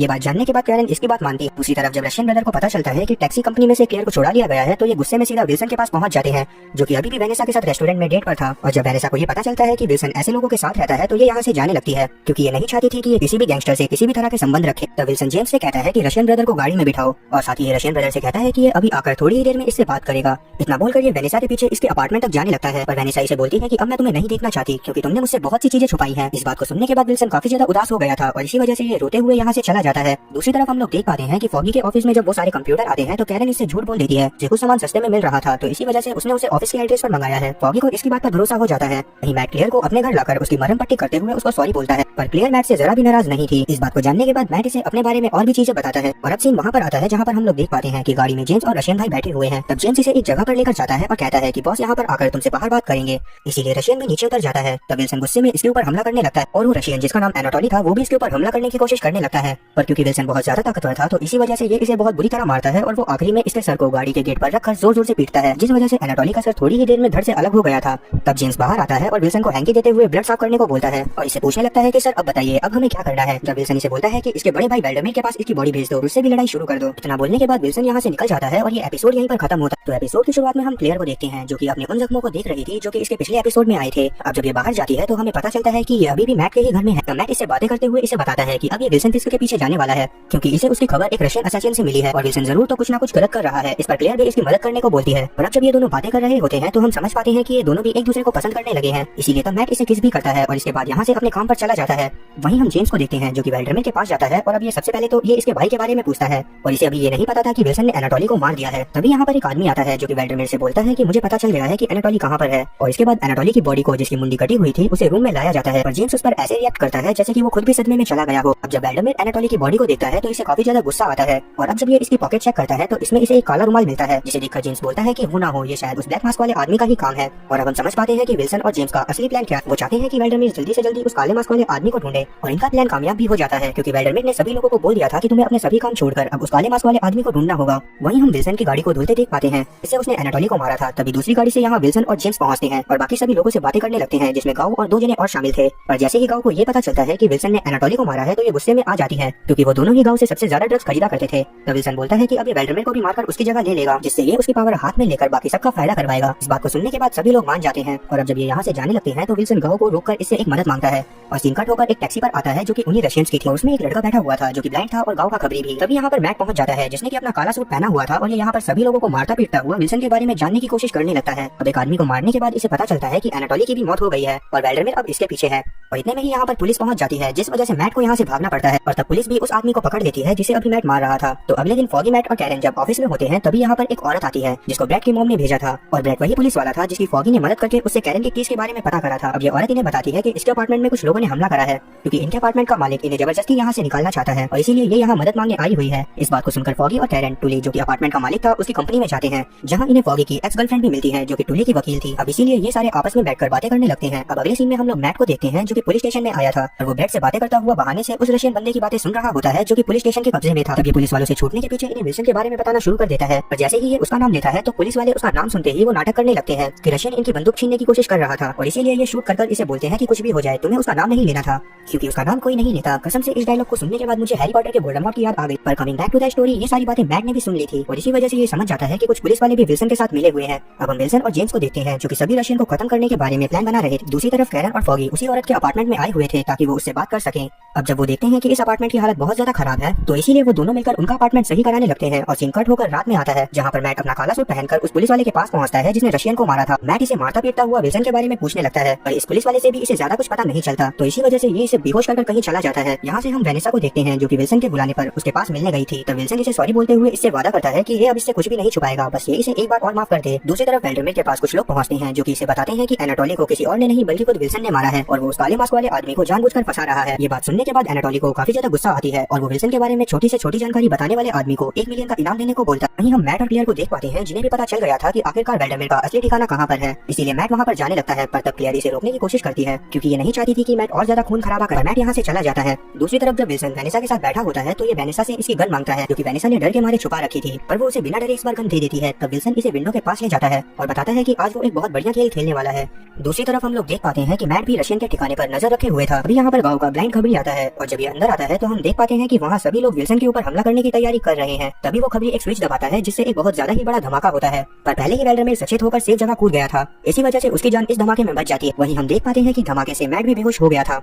और ये धमाका इतना बड़ा था कि कैरन और फॉगी के अपार्टमेंट पर भी इसका असर पड़ा था, जिसकी वजह से ये काफी ज्यादा घायल हो जाते हैं। अब जब वेनेसा उस धमाके को देखती है तो विल्सन इसे बताता है कि अब इसके बाद कोई इसकी ताकत पर शक नहीं करेगा। इस पर वेनेसा भी हाँ में सर हिलाती है। दूसरी तरफ वेल्डरमिर जख्मी हालत में जब यहाँ से अपने साथियों के साथ भाग रहा होता है, तभी यहाँ पर डेयरडेविल की आंख खुल जाती है और अब ये इसे रोकने के चक्कर में इससे लड़ाई करता हुआ इसे मारने पीटने लगता है और बोलता है कि मैं तुम्हें इसलिए मार रहा हूँ क्योंकि तुमने क्लियर को किडनैप करा था। और तभी यहाँ पर पुलिस वाले पहुंच जाते हैं और क्योंकि उन्होंने इन्हें चारों तरफ से घेर लिया था तो इसी वजह से इन्हें अपने सर पर हाथ रखने पड़ते हैं। और इसी के साथ ये एपिसोड यहीं पर खत्म होता है। तो आज हम लोग बात करने वाले हैं डेयरडेविल सीरीज के सीजन 1 के एपिसोड नंबर 6 के बारे में। तो एपिसोड की शुरुआत वहीं से होती है जहाँ पर पिछला एपिसोड खत्म हुआ था, जिसके आखिरी सीन में हमने देखा था कि मैट अपना काला कॉस्ट्यूम पहनकर वेल्डरमिर को मारने गया है। तभी यहाँ पर पुलिस पहुंच जाती है और इसे चारों तरफ से घेर लेती है, जिस वजह से इसे उनके सामने सरेंडर पोजीशन में खड़ा होना पड़ता है। अब जब पुलिस वाले इसे पकड़ने के लिए आगे बढ़ते हैं तो मैट इनको मारने पीटने लगता है और कुछ ही देर में ये इन लोगों का भूत बनाकर यहाँ से वेल्डरमिर के साथ फरार हो जाता है। जिसके बाद जब पुलिस वालों की आंख खुलती है तो ये वेल्डरमिर के बचे कुछ साथियों को जान से मारकर बाकी सभी को ये सारी सूचना देते हैं। वहीं हम लोग बैन को देखते हैं जो कि अभी पता लगाने में लगा हुआ था कि हेल्स किचन में धमाके किसने कराए। तभी से इसके बॉस से सभी धमाके वाली लोकेशन मिल जाती है और इसी वजह से बैन तुरंत यहाँ से वहाँ पर जाने लगता है। दूसरी तरफ हम लोग विल्सन और जेम्स को साथ में देखते हैं और इन दोनों की बातों से हम लोग जान पाते हैं कि आखिरकार विल्सन को पता चल गया है कि वो काले मास्क वाला आदमी इसके पीछे क्यों लगा हुआ है, इसीलिए अब ये उसे मारने का प्लान बनाने लगता है। वहीं हम लोग मैट को देखते हैं जो कि वेल्डरमिर को छुपाकर एक वेयर हाउस में लेकर आया था और तब मैट वेल्डरमिर से पूछने लगता है कि ये फिस्क के बारे में क्या जानता है। पर वेल्डरमिर बहुत ज्यादा ही घायल था, साथ ही उसके गोली भी लगी हुई थी, इसीलिए वो ज्यादा नहीं बोलता और फालतू की बातें करता रहता है। पर मैट समझ जाता है कि अभी ये कुछ नहीं बताने वाला, इसीलिए तब मैट इसे समझाने लगता है कि विल्सन ने एनाटोली को मारा है और अगर ये उसे उसकी लोकेशन बताएगा तो एनाटोली की जान का बदला लिया जा सकेगा। यहाँ से ये सीन एक हॉस्पिटल में आता है जहाँ फॉगी, कैरन और बूढ़ी औरत बहुत ज्यादा घायल हालत में पहुंचते हैं। तब क्लियर जो कि इन तीनों में से किसी को नहीं जानती थी वो इनका इलाज करने लगती है। तभी से मैट कॉल करता है जिस वजह से ये साइड में चली जाती है। तब ये इससे पूछता है कि आखिरकार उस इंसान की जान कैसे बचाई जाए जिसके गोली लगी हो, साथ ही वो बहुत ज्यादा ही घायल हो। इस पर क्लियर बताती है कि ये आसान नहीं होता, पर पहले ये बताओ कि तुम्हारे आसपास क्या क्या चीजें पड़ी हुई हैं। जवाब में मैट इसे लोहे की रॉड, फ्लेयर्स और स्टिक्स बताता है। इस सबको जानने के बाद क्लियर बताती है कि तुम्हें फ्लेयर से आदमी के घाव को जलाना होगा ताकि सबसे पहले तो ब्लीडिंग बंद हो जाए। ये बात सुनकर मैट भी बिल्कुल वैसा ही करने की कोशिश करने लगता है, पर जलने की वजह से वेल्डरमिर बहुत जोर से चिल्ला रहा था जिससे बाहर तक उसकी आवाज चली जाती है और एक पुलिस वाला उसकी आवाज सुनकर अंदर आने लगता है।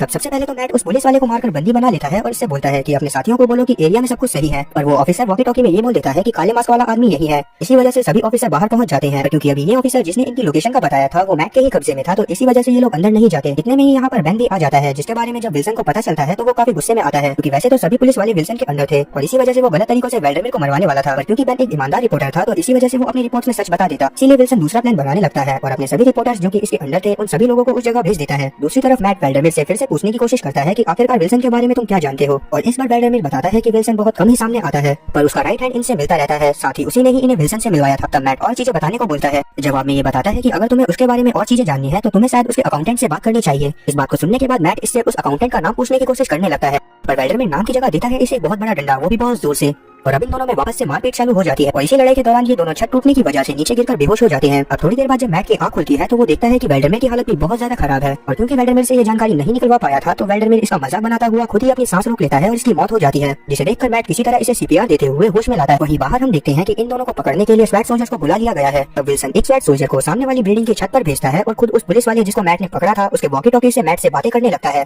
और इन दोनों की बातों से हम लोग जान पाते हैं कि विल्सन मैट को अपनी तरफ करने की कोशिश कर रहा है, पर क्योंकि हम जानते हैं कि मैट अंधा कानून है और वो बुरे लोगों को सजा देता है तो इसीलिए ये मना करते हुए उल्टा इसको मारने की धमकी देने लगता है, जिस वजह से विल्सन फोन कट करता हुआ स्नाइपर वाले बंदे से उसका काम खत्म करने को बोलता है। तब स्नाइपर ब्लैक और बाकी सभी पुलिस वालों को मारना चालू कर देता है और क्योंकि वहाँ पर रिपोर्टर भी आए हुए थे तो ये सब रिकॉर्ड होकर टीवी पर आ जाता है और साथ ही विल्सन वो फुटेज भी लीक कर देता है जिसमें डेयरडेविल पुलिस वाले को मारकर वेल्डरमिर को अपने साथ ले गया था। और इन सभी चीजों को देखने के बाद सभी लोगों को लगने लगता है कि वो काले मास्क वाला आदमी बहुत बुरा इंसान है और जैसे ही ये न्यूज क्लियर देखती है तो वो तुरंत ही मैट को कॉल करती है क्योंकि एक सीवर की जाली खोलने की कोशिश कर रहा था। तब मैट क्लियर को सब हकीकत बताता है और उसे अपना ध्यान रखने को बोलकर कॉल काट देता है। तब बाहर सोल्जर को भी अंदर जाने की परमिशन मिल जाती है। दूसरी तरफ हम देख पाते हैं कि मैट अभी भी जाली खोलने में लगा हुआ था, वेल्डरमिर भी इसकी मदद करने लगता है और अब जब सोल्जर अंदर आते हैं तो इन्हें वही ऑफिसर मिलता है जिसे मैट ने पकड़कर बांधा हुआ था। तब सोल्जर झूठ बोल देते हैं कि काले मास्क वाले आदमी ने उस ऑफिसर को मार दिया है। इतना बोलकर वो ऑफिसर को मार देते हैं और ये सभी लोग ऐसा इसलिए कर रहे थे ताकि वो काले मास्क वाले आदमी को लोगों की नजरों में बुरा बना सके। वहीं जब मैट और वेल्डरमिर जा रहे होते हैं तो वेल्डरमिर सही से चल नहीं पा रहा होता, तभी यहाँ पर सोल्जर भी आने लगते हैं जिस वजह से मैट पहले उन्हें मारने लगता है और कुछ ही देर में उन सभी को मार देता है। अब जब ये वेल्डरमिर से आगे चलने को बोलता है तो इस पर वेल्डरमिर मना कर देता है और बोलता है कि मैं बाकी सभी सोल्जर्स को रोकता हूँ और तुम यहाँ से निकल जाओ क्योंकि तुम विल्सन को जाकर जरूर रोक सकते हो। साथ ही वेल्डरमिर उसे अकाउंटेंट का नाम भी बता देता है जो कि लाइलैंड आउसिली था। मैट यहाँ पर वेल्डरमिर को छोड़ना नहीं चाहता था, पर उसके जिद करने पर मैट यहाँ से चला जाता है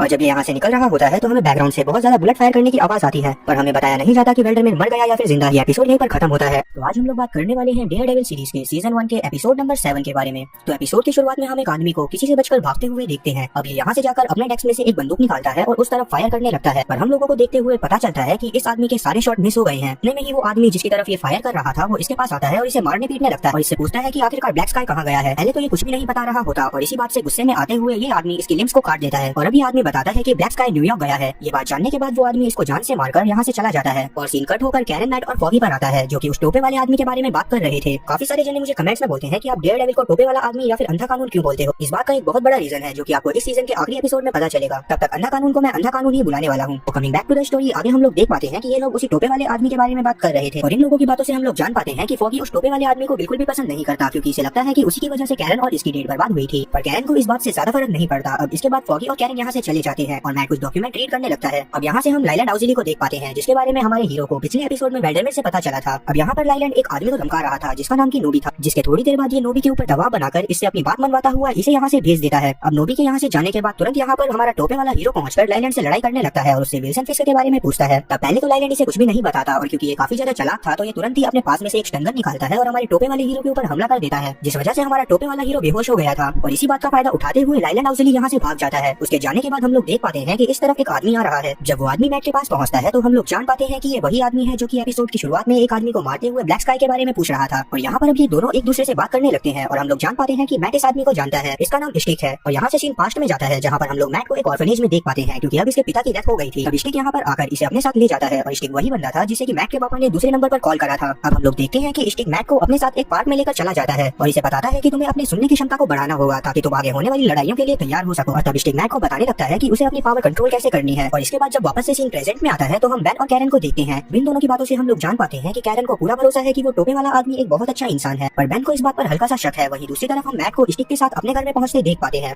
जहाँ पर स्टिक सिर्फ सूंघकर पता लगा लेता है कि पिछली रात यहाँ पर एक लड़की आई थी। साथ ही हमें इनकी बातों से ये भी पता चलता है कि स्टिक ने ही मैट को ट्रेन करा है और इसी वजह से स्टिक मैट से भी काफी ज्यादा खतरनाक है। अब इसके बाद स्टिक इसे इसके दोस्तों को छोड़ने को बोलता है ताकि अगर कभी किसी मिशन के दौरान इसके दोस्त मर जाए तो मैट के ऊपर उसका कोई भी असर ना पड़े। पर मैट ऐसा नहीं करना चाहता था, लेकिन इस बात को सुनने के बाद मैट को कुछ याद आता है कि क्यों स्टिक उसे ट्रेन करने के बाद यहाँ से चला गया था। उसका सबसे बड़ा रीजन तो ये था कि ताकि मैट को कोई खतरा ना हो और दूसरा रीजन ये था कि स्टिक मैट को अपनी कमजोरी नहीं बनाना चाहता था। इस बात को सुनकर मैट स्टिक के ऊपर सीधा हमला करने की कोशिश करता है पर स्टिक इसे पकड़ देता है और यहाँ से सीन वापस से पास्ट में जाता है जहाँ स्टिक इसे लड़ाई करना सिखा रहा था। पर क्योंकि मैट बहुत ज्यादा ही डिप्रेस्ड और मेंटली टायर्ड था तो इसी वजह से वो हार मानने लगता है। तब स्टिक इसे दोबारा खड़ा होने के लिए मोटिवेट करता है और बोलता है कि तुम्हें कभी भी हार नहीं माननी है, तुम एक मर्डॉक हो, मर्डॉक कभी भी हार नहीं मानते। तब जाकर किसी तरह मैट वापस से खड़ा होकर स्टिक के साथ प्रैक्टिस करने लगता है। आगे हम प्रेजेंट में देखते हैं कि मैट स्टिक की पकड़ से छूटकर इसके वापस आने का कारण पूछता है। तब स्टिक इसे बताता है कि वो जैपनीज लोगों को मार रहा है जो कि गलत काम करते हैं और अभी यहाँ पर एक ब्लैक स्काई नाम के बंदे के पीछे आया है जो कि यहाँ पर हथियार सप्लाई करने वाला है, ऐसे हथियार जो बहुत बहुत ज्यादा खतरनाक है। तब मैट स्टिक से बोलता है कि ये इसकी मदद नहीं करने वाला। इस पर स्टिक बताता है कि इसे विल्सन के बारे में बहुत सारी चीजें पता है जिसमें ये बात भी शामिल है कि विल्सन ब्लैक स्काई से बहुत ज्यादा डरता है। ये सुनकर मैट को सोचते हुए मान जाता है। वहीं हम कैरन को उसी बूढ़ी औरत से बातें करते हुए देख पाते हैं जिसे ब्रैड की मॉम ने भेजा था और तब बूढ़ी औरत इसे बताती है कि जो लोग इसके अपार्टमेंट में तोड़फोड़ करने आए थे वो बहुत ज्यादा ही खतरनाक। ये जानने के बाद कैरन इस बात को नोट करती है और यहाँ से वापस जाने लगती है। अब हम लोग देखते हैं कि कैरन का कोई पीछा कर रहा है और इतने में ही एक अनजान आदमी कैरन को पकड़कर इससे पूछने लगता है कि आखिरकार ये रोज रोज उस बूढ़ी औरत के पास क्या करने जाती है। तब कैरन छूटने की कोशिश करने लगती है लेकिन इतने में ही यहाँ पर फॉगी भी पहुंच जाता है जो कि जब देखता है कि वो आदमी कैरन को नुकसान पहुंचाने की कोशिश कर रहा है तो ये तुरंत ही एक बेसबॉल बैट से उसके ऊपर हमला करते हुए कैरन को बचाकर यहाँ से ले जाता है। आगे हम लोग एक डॉक पर ब्लैक स्काई के शिपमेट्स को उतरते हुए देखते हैं और यहीं पर स्टिक और मैट भी थे। अब इन सबको रोकने के लिए स्टिक मैट को इनका ध्यान भटकाने के लिए कहता है। तब मैट अपना टोपे वाला सूट पहनता है और अपने काम पर लग जाता है और सभी लोगों को चुपते हुए मारने पीटने लगता है। इतने में ही वो शिपमेट्स भी नीचे उतर गए थे जिसमें कि एक बच्चा था जिसको बांध कर रखा हुआ था और अब हम लोग जान पाते हैं कि दरअसल वो कोई हथियार नहीं है बल्कि ये बच्चा ही एक हथियार है जिसके अंदर कुछ गजब पावर्स है और उन्हीं पावर का यूज कर विल्सन कुछ खतरनाक करना चाहता है। तब गार्ड्स उस बच्चे को उतारकर अपने साथ ले जाने लगते हैं जिसे महसूस कर स्टिक एक एरो उस बच्चे की तरफ फायर करता है और जैसे ही हमारे टोपे वाले हीरो को ये एहसास होता है कि स्टिक यहाँ पर एक बच्चे की जान लेने वाला है तब वो तुरंत ही बीच में आ जाता है और अब वो उस एरो के ऊपर हिट करता हुआ बच्चे को बचा लेता है। लेकिन वो गार्ड्स बच्चे को अपने साथ ले जाने लगते हैं और एक कार में बैठकर यहाँ से भाग जाते हैं। अब यहाँ से सीन वापस से पास्ट में जाता है जहाँ पर स्टिक मैट को ट्रेनिंग दे रहा था। तब मैट इसे एक ब्रेसलेट बनाकर देता है जो कि इसने खुद अपने हाथों से बनाया था पर स्टिक उसे लेकर इसके सामने ही क्रश कर देता है और इसे भाषण देने लगता है कि तुम्हें कभी भी किसी से भी कोई भी अटैचमेंट नहीं बनाना है, तुम्हें अपनी फीलिंग्स को कंट्रोल करना सीखना होगा ताकि तुम आगे के समय में सही गलत पहचान सको। इस बात से मैट को काफी ज्यादा बुरा लगता है पर जैसे ही स्टिक को ये महसूस होता है कि मैट काफी ज्यादा बुरा फील कर रहा है तो ये इसकी ट्रेनिंग खत्म करता हुआ यहाँ से चला जाता है। प्रेजेंट में हम लोग देखते हैं कि जब मैट अपने घर में पहुंचता है तो यहाँ पर स्टिक भी था और मैट इसे उल्टा सीधा बोलने लगता है क्योंकि एक बच्चे को मारने वाला था। तब स्टिक इसे बताता है कि ये अपना काम पूरा करने आया था जो कि इसने पूरा कर दिया है। तुम गार्ड्स का पीछा करा जो कि बच्चे को ले जा रहे थे, इसने गार्ड के साथ साथ उस बच्चे को भी मार दिया। इस बात को सुनकर मैट को गुस्सा आ जाती है और वो स्टिक को मारने पीटने लगता है पर क्योंकि स्टिक खुद भी बहुत ज्यादा ही खतरनाक था इसी वजह से वो मैट को बहुत बुरी तरह से मारता है और इन दोनों की इसी तरह से बहुत देर तक लड़ाई चलती रहती है जिसमें बाद में किसी तरह मैट स्टिक को हरा देता है और कहता है कि तुम मेरे शहर से निकल जाओ और यहाँ पर कभी भी वापस मत। इस पर स्टिक पहले तो इसे शाबाशी देता है और इसे अपने डंडे जो कि बहुत ज्यादा ही खतरनाक वेपन थे वो लेने को बोलता है और अब स्टिक मैट को वो डंडे देने के बाद यहाँ से चुपचाप चला जाता है। यहाँ से सीन कैरन पर आता है जो कि फॉगी को बैन के पास लेकर आई और अब ये दोनों मिलकर फॉगी को भी अपने प्लान में शामिल कर लेते हैं और ये तीनों बातें करते हुए इस नतीजे पर पहुंचते हैं कि जो भी यूनियन अलाइड को चला रहा है वो और टोपे वाला आदमी आपस में बहुत बड़े दुश्मन है। साथ ही वो टोपे वाला आदमी अच्छे काम करने की कोशिश कर रहा है। हम मैट को देखते हैं जो कि जब अपना घर साफ कर रहा था तभी इसे स्टिक के सामान में से गिरी एक चीज मिलती है जो कि वही ब्रेसलेट था जिसको कि मैट ने स्टिक को बचपन में दिया था। इसे देखकर मैट बहुत ज्यादा ही उदास हो जाता है और स्टिक के बारे में सोचने लगता है। दूसरी तरफ स्टिक एक अजीब से आदमी से जाकर मिलता है और इसे बताता है कि अब इन्हें ब्लैक स्काई से कोई भी खतरा नहीं है। अब ये मिस्टीरियस आदमी इससे मैट के बारे में पूछता है कि क्या वो तैयार हो गया है कि अगर दरवाजा खुले तो वो संभाल सके। इस पर स्टिक इसे बताता है कि शायद ऐसा हो सकता है पर वो अभी भी बहुत ज्यादा ही इमोशनल है। इस बात को सुनने के बाद मिस्टीरियस आदमी कहता है कि तुम्हें उसे तैयार करना होगा। अभी तो हम लोग नहीं समझ पाते कि ये लोग क्या बातें कर रहे हैं और इसी के साथ ये एपिसोड यहीं पर खत्म हो जाता है। तो आज हम लोग बात करने वाले हैं डेयरडेविल सीरीज के सीजन 1 के एपिसोड नंबर 8 के बारे में। तो एपिसोड की शुरुआत विल्सन से होती है जो कि घबरा कर नींद से जागता है और उस पेंटिंग को देखने लगता है जिसे उसने वेनेसा की आर्ट गैलरी से खरीदा था। अब आगे ये खड़ा होकर अपने खाने के लिए ऑमलेट बनाता है और अब खाने के बाद ये अपने सूट वाले रूम में जाता है जहाँ पर जाने के बाद ये अपने लिए कपड़े चेंज कर वहाँ से जाने लगता है। पर ये बाहर जब जा रहा था तो ये अपने आप को एक मिरर में बच्चे के रूप में देखता है जिसके मुंह पर बहुत सारा खून लगा था। अब आगे हम लोग मैट को देखते हैं जिसकी जब नींद खुलती है तो ये काफी ज्यादा परेशान था। इसके बाद ये भी तैयार होकर अपने ऑफिस पहुंचता है जहाँ पर फॉगी कैरन से मैट को उस यूनियन अलाइड के बारे में बताने को कह रहा था। वैसे कैरन को मैट के ऊपर तो काफी ज्यादा भरोसा था पर वो मना कर देती है क्योंकि उसे लग रहा था कि मैट इसे कानूनी रूप से निपटाने की कोशिश करेगा। इतने में ही मैट अंदर आ जाता है जिसने सारी बातें सुन ली थी जिस वजह से कैरन को उसे सब बताना पड़ता है। जिसे सुनकर मैट इसे कानूनी रूप से ही सॉल्व करने को बोलता है और इन्हें कहता है कि तुम्हें कुछ भी कर उन्हें कानूनी रूप से ही सॉल्व करना पड़ेगा। पहले तो ये लोग नहीं मान रहे होते पर मैट इनसे जबरदस्ती करता हुआ इन्हें मना देता है। साथ ही ये बेन और बाकी प्रूफ के बारे में भी पता कर लेता है कि आखिरकार इन्होंने क्या क्या फाइंड आउट करा है। दूसरी तरफ हम विल्सन और जेम्स को एक आदमी से बात करते देखते हैं जो कि इन पर गुस्सा हो रहा कि इनकी वजह से ब्लैक स्काई और वो बच्चा मारा गया था जिसे कि ब्लैक स्काई शिपमेंट में लोड कराकर पिछले एपिसोड में यहाँ पर ला रहा था। तब विल्सन इस आदमी को सॉरी बोलकर यहाँ से भेज देता है पर जेम्स चाहता था कि उस आदमी को मजा चखाया जाए लेकिन विल्सन इस बात के लिए मना कर देता है और कुछ सोचने लगता है। अब यहाँ से सीन पास्ट में जाता है जहाँ पर विल्सन छोटा था और अपने पिता के साथ काम कर रहा था जो कि इलेक्शन में खड़े होने वाले थे। ये काफी ज्यादा गुस्सैल आदमी थे और क्योंकि इनके पास इतने पैसे नहीं थे तो इसने एक बहुत बड़े आदमी रेगोलेटो जो कि एक माफिया था उससे बहुत सारा लोन लिया हुआ था। इस बात को सुनने के बाद विल्सन की मॉम काफी ज्यादा घबराने लगती है लेकिन इसका डैड गुस्सा दिखाते हुए उसे शांत करवा देता है। अब यहाँ से सीन कुछ दिन आगे जाता है जहाँ पर विल्सन के डैड इलेक्शन हार चुके थे और इसी बात का मजाक बनाते हुए एक बच्चे ने विल्सन को मारा था। तब विल्सन घर जाकर रोने लगता है। अब जब इसकी मॉम इसे देखती है तो वो इसे शांत करवाने लगती है लेकिन जब इसके डैड आकर इसकी हालत देखते हैं तो वो उल्टा इसी को डांटने लगते हैं कि ये पिटकर क्यों आया और इसे थोड़ी देर डांटने के बाद ये इसे अपने साथ ले जाते हैं और सीधा उसी बच्चे के पास पहुंचते हैं जिसने विल्सन को मारा था। और अब ये खुद उस बच्चे को मारने के बाद विल्सन से भी उसको मारने को कहते हैं। पहले तो विल्सन डर रहा था लेकिन डैड के फोर्स करने पर ये उस बच्चे को मारने लगता है। अब उस लड़के को मारने के बाद जब ये दोनों घर पहुंचते हैं तो डैड विल्सन को एक चेयर पर बिठा देते हैं और इससे दीवार को देखते हुए सोचने को बोलते हैं कि कुछ भी हो जाए तुम्हें उस बंदे को खत्म करना है जो कि तुम्हें या तुम्हारी फैमिली को परेशान करता है। अब ये रात तक इसी बात के बारे में सोचता रहता है पर रात में अचानक से डैड को रेगोलेटो मिलने के लिए बुलाता है क्योंकि मॉम जानती थी कि वो पैसों की वजह से डैड को मिलने को बुला रहा है तो इसी वजह से वो अभी जाने से मना कर देती है क्योंकि इसे डर लग रहा था कि वो आदमी पैसों के पीछे विल्सन के डैड को कोई नुकसान न पहुंचा दे। लेकिन डैड मॉम पर ही गुस्सा होने लगते हैं और इसे मारने लगते हैं। पहले तो विल्सन कुछ नहीं कह पाता लेकिन जब बहुत देर तक डैड मॉम को मारते रहते हैं तो विल्सन एक हैमर उठाकर अपने ही डैड की जान ले लेता है क्योंकि इसकी मॉम जानती थी कि विल्सन ने उन्हें बचाने के लिए ये सब करा है तो ये इसको सॉ लाने को कहती है। और साथ ही जिसके बाद ये डैड की बॉडी को पीसेस में काट कर ठिकाने लगा देती है। अब आगे हम विल्सन को जेम्स से बात करते देखते हैं जो कि इसे बताता है कि ब्लैक कोमा से बाहर आ गया है। ये जानकर विल्सन उसके दोस्त को इससे मिलने के लिए भेजता है और दूसरी तरफ हम लोग देख पाते हैं कि मैट को भी पता चल गया था कि ब्लैक होश में आ गया है इसीलिए ये ब्लैक से पूछताछ करने का प्लान बनाता है। वहीं विल्सन ब्लैक के दोस्त से ब्लैक को मारने को बोलता है क्योंकि ये खुद वहाँ पर नहीं जा सकता था क्योंकि ब्लैक की प्रोटेक्शन के लिए वहाँ पर पहले से ही बहुत सारे पुलिस वाले मौजूद थे। तो इसका दोस्त इसे मना कर रहा होता है जिस पर विल्सन इसे धमकाने लगता है और इसीलिए सैम को ब्लैक को मारने के लिए जाना पड़ता है जहाँ ये अंदर जाकर ब्लैक को सॉरी बोलता हुआ उसके बोतल में पॉइजन इंजेक्ट कर देता है। तभी हमारा टोपे वाला आदमी सैम को पीछे से बेहोश करता हुआ ब्लैक से विल्सन फिस्क के बारे में पूछने लगता है। तब ब्लैक भी इसे विल्सन के बारे में वो सारी चीजें बता देता है जो कि ये मरने से पहले उसके बारे में बता सकता था। आगे हम लाइलैंड को विल्सन के साथ देखते हैं जहाँ लाइलैंड इसे सब बताता है। तभी यहाँ पर जेम्स आकर बताता है कि ब्लैक को मारने के पीछे सभी लोगों को उस टोपे वाले आदमी के ऊपर शक है। ये जानकर विल्सन खुश हो जाता है। अब अगले दिन जब ये तैयार हो रहा था कि तभी यहाँ पर जेम्स कॉल कर बताता है कि गाँव इससे मिलने आने वाली है। ये जानकर विल्सन परेशान हो जाता है। अब जब गाँव विल्सन से मिलती है तो ये भी विल्सन को वेल्डेमर की मौत और ब्लैक स्काई की वजह से सुनाने लगती है। साथ ही इसे धमकाती भी है कि इसे जल्दी से जल्दी सब सही करना होगा और क्योंकि विल्सन जानता था कि गाँव इससे बहुत ज्यादा पावरफुल है तो ये इसे कुछ भी नहीं बोल पाता। जैसे ही गाँव यहाँ से निकलती है तो ये गुस्से में टेबल पलटा देता है और बहुत जोर से चिल्लाता है। अब इसकी ऐसी हालत देखकर जेम्स वेनेसा को बुलाता है जो कि विल्सन को संभालती हुई सब जानती है कि इसके साथ पास्ट में क्या क्या हुआ था। अब जब वेनेसा को सब पता चलता है तो ये काफी ज्यादा परेशान होने लगती है और अब ये विल्सन को शांत करवाने लगती है और हम लोग अपने टोपे वाले आदमी को देख पाते हैं जो कि बेन से जाकर मिलता है और इसे बताने लगता है कि ये यूनियन अलाइड को कैसे बर्बाद कर सकता है। और क्योंकि बेन को लग रहा था कि टोपे वाले आदमी के बारे में जितनी भी चीजें न्यूज में दिखाई गई है वो सारी सही है तो ये टोपे वाले आदमी से डरने लगता है। इस पर टोपे वाला आदमी इसको सच से रूबरू करवाता हुआ एक आर्टिकल लिखने को बोलता है ताकि उस आर्टिकल को पढ़कर विल्सन सबके सामने आए। इस पर बेन पहले अंधे कानून से वो सारी चीजें बताने को बोलता है जो ये अब तक जानता है। इस पर हमारा अंधा कानून भी मान जाता है। दूसरी तरफ हम लोग विल्सन को देखते हैं जिसने वेनेसा के साथ एक नाइट स्पेंड करी थी और अगले दिन जब ये उठता है तो वेनेसा ही इसको खाना देती है और साथ ही वो इस बार विल्सन के लिए खुद एक सूट सिलेक्ट करती है और हम लोग समझ पाते हैं कि इन दोनों की एक बहुत बड़ी प्लानिंग है। आगे हम लोग बेन को देखते हैं जिसने एक आर्टिकल लिखा था जिसमें इसने बॉम्ब ब्लास्ट से रिलेटेड बातों का जिक्र करते हुए उस शख्स को सामने आने को बोला था जो कि इन सब के पीछे था। पर इसके आर्टिकल अपलोड करने से पहले ही न्यूज में विल्सन खुद सामने आ जाता है जिसमें ये एक बहुत शानदार स्पीच देते हुए अपने किए गए सभी कारनामों को अंधा कानून के ऊपर डाल देता है यानी कि हमारे मैट के ऊपर। और अब ये सभी लोगों के सामने मीडिया पर वादा करता है कि ये उस टोपे वाले आदमी को ढूंढ लेगा और उसका मुखौटा सबके सामने उतारेगा। अब जब बेन ये सारी चीजें देखता है तो ये तुरंत अपना आर्टिकल डिलीट कर देता है क्योंकि अब ये समझ गया था कि इस आर्टिकल की वजह से कुछ भी नहीं होने वाला। दूसरी तरफ जब मैट ये न्यूज सुनता है तो ये काफी ज्यादा गुस्से में आ जाता है क्योंकि विल्सन ने इस तरह से स्पीच दी थी कि लोग उसे अच्छा इंसान समझ रहे थे और ब्लैक मास्क वाले आदमी को एक राक्षस। और इसी के साथ ही एपिसोड यहीं पर खत्म होता है। तो आज हम लोग बात करने वाले हैं डेयरडेविल सीरीज के सीजन 1 के एपिसोड नंबर 9 के बारे में। तो एपिसोड की शुरुआत ही एक बहुत बेहतरीन फाइट सीन से होती है, जहाँ पर हमारा टोपे वाला आदमी और एक सोल्जर आपस में लड़ रहे थे और वो सोल्जर एक बहुत ज्यादा ही खतरनाक निंजा था। अब लड़ाई के दौरान हम लोग देख पाते हैं कि निंजा उस टोपे वाले आदमी को बहुत बुरी तरह से मारता है और ये इसके ऊपर काफी ज्यादा भारी पड़ रहा था। तब हमारा हीरो भी इससे लड़ने की कोशिश करता रहता है और इनकी लड़ाई के बीच में ही निंजा का मास्क उतर जाता है। तब हम लोग जान पाते हैं कि ये निंजा कोई और नहीं बल्कि नोबू है और यही वो आदमी था जो कि पिछले एपिसोड में विल्सन को सुना रहा था। अब ये वापस से अपना मास्क लगाता हुआ टोपे वाले आदमी से लड़ने लगता है और अब ये अपनी चेन में लगे नाइफ की मदद से हमारे हीरो की चेस्ट पर वार करता है और उसे घसीटने लगता है। और अब ये सीन यहाँ से पास्ट में जाता है, जहाँ पर हम मैट को फादर के पास देखते हैं, जहाँ ये इनसे कन्फेशन और कुछ बातें करने के लिए आया था। और अब मैट इनके घर पर पहुंचता है, जहाँ इन दोनों की बातों से हम लोग ये जान पाते हैं कि मैट को समझ नहीं आ रहा है कि ये जो काम करता है वो सही है या फिर नहीं। तब फादर इसे एक बात बोलते हैं कि ऐसा नहीं होता कि शैतान नहीं होते, पर कुछ लोग उनमें से तब शैतान बनते हैं जब उन्हें कुछ अच्छा काम करना होता है, पर वो तब तक ही अच्छे काम करते हैं जब तक कि उनके मन का शैतान उनके ऊपर भारी नहीं हो जाता। और इसी वजह से अगर तुम अपने मन के शैतान को कंट्रोल कर सकते हो तो तुम शैतान बनकर भी काम करो, कोई दिक्कत नहीं है। अब आगे हम लोग कैरन, बेन और फॉगी को देखते हैं, जहाँ पर ये बात कर रहे थे कि कैसे विल्सन की सच्चाई को सभी लोगों के सामने लाना है। तभी यहाँ पर मैट भी पहुंच जाता है, जिसके आने के बाद बेन यहाँ पर सबको ये बताता है कि अभी कुछ दिनों पहले ही मैं उस टोपे वाले आदमी से मिला था। साथ ही वो सभी लोगों को उन डॉक्यूमेंट को भी दिखाता है जिसके बारे में उस टोपे वाले आदमी ने इसे बताया था। तब फॉगी बोलता है कि इस नकाब पहनने वाले आदमी पर हमें भरोसा नहीं करना चाहिए, पर कैरन को उस आदमी के ऊपर पूरा भरोसा था, क्योंकि एक बार उस आदमी ने ही कैरन की जान बचाई थी। और जब से इसे ये पता चला था कि विल्सन की नजर उस औरत के अपार्टमेंट पर है जिससे ये मिलने जाती है, तब से ही ये चाहती थी कि वो ब्लैक मास्क वाला आदमी विल्सन को मार दे। और अब ये चारों मिलकर विल्सन के खिलाफ और सबूत इकट्ठा करने लगते हैं। अब आगे हम लोग विल्सन को एक खाली जगह पर देखते हैं, जहाँ पर ये जेम्स के साथ बातें कर रहा था और जेम्स इसे बता रहा था कि आपके पिछले इंटरव्यू के बाद सभी लोग आपको बहुत ज्यादा पसंद करने लग गए हैं। पर अभी विल्सन काले मास्क वाले आदमी के बारे में सोच रहा था, क्योंकि इसे समझ में आ गया था कि वो काले मास्क वाला आदमी हर बार इसे रोकने की कोशिश करेगा। इतने में ही यहाँ पर नोबू आता है, जिसने विल्सन को उसी बूढ़ी औरत एलिना के घर को खाली कराने को बोला था। इस पर विल्सन इसे काले मास्क वाले आदमी के बारे में बताता है, जिसके बारे में सोचते हुए नोबू बोलता है कि उसको रोकने के लिए एक आदमी है। और अब वापस से हम लोग फॉगी, कैरन और मैट को देखते हैं, जहाँ इनके पास एलिना आती है और बताती है कि अब इन लोगों को अपार्टमेंट के बदले पैसे दिए जा रहे हैं और एलिना के काफी पड़ोसियों ने अपार्टमेंट को देने का फैसला करा है, पर ये अपना अपार्टमेंट नहीं देना चाहती, क्योंकि इस अपार्टमेंट से इसकी बहुत सारी मेमोरीज जुड़ी हुई है। इस पर फॉगी भी इसका हौसला बढ़ाता है और ये यहाँ से चली जाती है। और अब क्योंकि मैट ये बात जानता था कि विल्सन बिना अपार्टमेंट लिए नहीं मानेगा, तो इसी वजह से ये फॉगी और कैरन से जल्दी सभी सबूत इकट्ठे करने को बोलता है। और अब ये खुद वेनेसा की आर्ट गैलरी में जाता है ताकि वो विल्सन के बारे में और चीजें पता कर सके। अब जब ये आर्ट गैलरी में पहुंचता है तो यहाँ पर वेनेसा इसकी मदद करने लगती है, क्योंकि ये ब्लाइंड था। तब मैट इससे थोड़ा मजाक करने लगता है और इससे फ्लर्ट करता हुआ पूछता है कि इसे किस तरह के लोग पसंद है। जवाब में वेनेसा बोलती है कि मुझे उस तरह के लोग पसंद है जैसा अभी यहाँ पर आने वाला है। और इसके इतना बोलते ही यहाँ पर विल्सन आ जाता है और मैट इससे बातें करने लगता है। अब क्योंकि विल्सन जानता था कि मैट ही एलिना का केस संभाल रहा है, तो इसी वजह से ये मैट से ज्यादा बात नहीं करता और मैट भी यहाँ से चला जाता है। अब आगे मैट सीधा एक चर्च में पहुंचता है, जहाँ पर वही फादर बैठे हुए थे जिनसे अभी मैट ने कुछ समय पहले बात करी थी। तो मैट इनसे बोलता है कि आगे मैं जिस बंदे को मारने वाला हूँ उससे कोई बंदा बहुत ज्यादा ही प्यार करता है और अगर वो मरेगा तो उस आदमी को दुख होगा जो कि उससे प्यार करता है। इस पर फादर इसे बोलते हैं कि अगर कोई आदमी शैतान के सामने घुटने टेक दे तो ये सबसे ज्यादा ही बुरी बात होती है, हमें उससे लड़ाई करनी चाहिए ताकि एक समय में हम उसे हरा सकें। और अगर वो आदमी जानकर भी गलत काम कर रहा है तो इसका मतलब यही है कि वो सच में गलत है। ये बात जानने के बाद मैट अपने ऑफिस में पहुंचता है, जहाँ पर कैरन और फॉगी को एक बहुत खतरनाक इन्फॉर्मेशन मिली थी। तब फॉगी मैट को इनके नाम की एक नेम प्लेट दिखाता है, जो कि इनका सपना था कि एक दिन ये लोग अपने नाम की नेम प्लेट को अपने ऑफिस के बाहर लगाएंगे। तभी कैरन को एक कॉल आता है और अब जब कैरन उस फोन को उठाती है तो ये काफी ज्यादा परेशान हो जाती है। जहाँ से अगले सीन में हम लोग इन तीनों को हॉस्पिटल में देखते हैं, जहाँ पर एलिना की मौत हो गई थी और एक आदमी ने उसे मारा था, जो तुरंत फरार हो गया। ये बात जानने के बाद फॉगी और कैरन दोनों ही रोने लगते हैं और मैट भी काफी ज्यादा गुस्से में आ जाता है। इसके बाद ये लोग एक बार में जाते हैं जहाँ विल्सन की न्यूज चल रही थी, जिसमें ये वापस से काले मास्क वाले आदमी के बारे में सबको भड़का रहा था। ये देखकर कैरन बोलती है कि काश काले मास्क वाला आदमी इसे भी मार दे।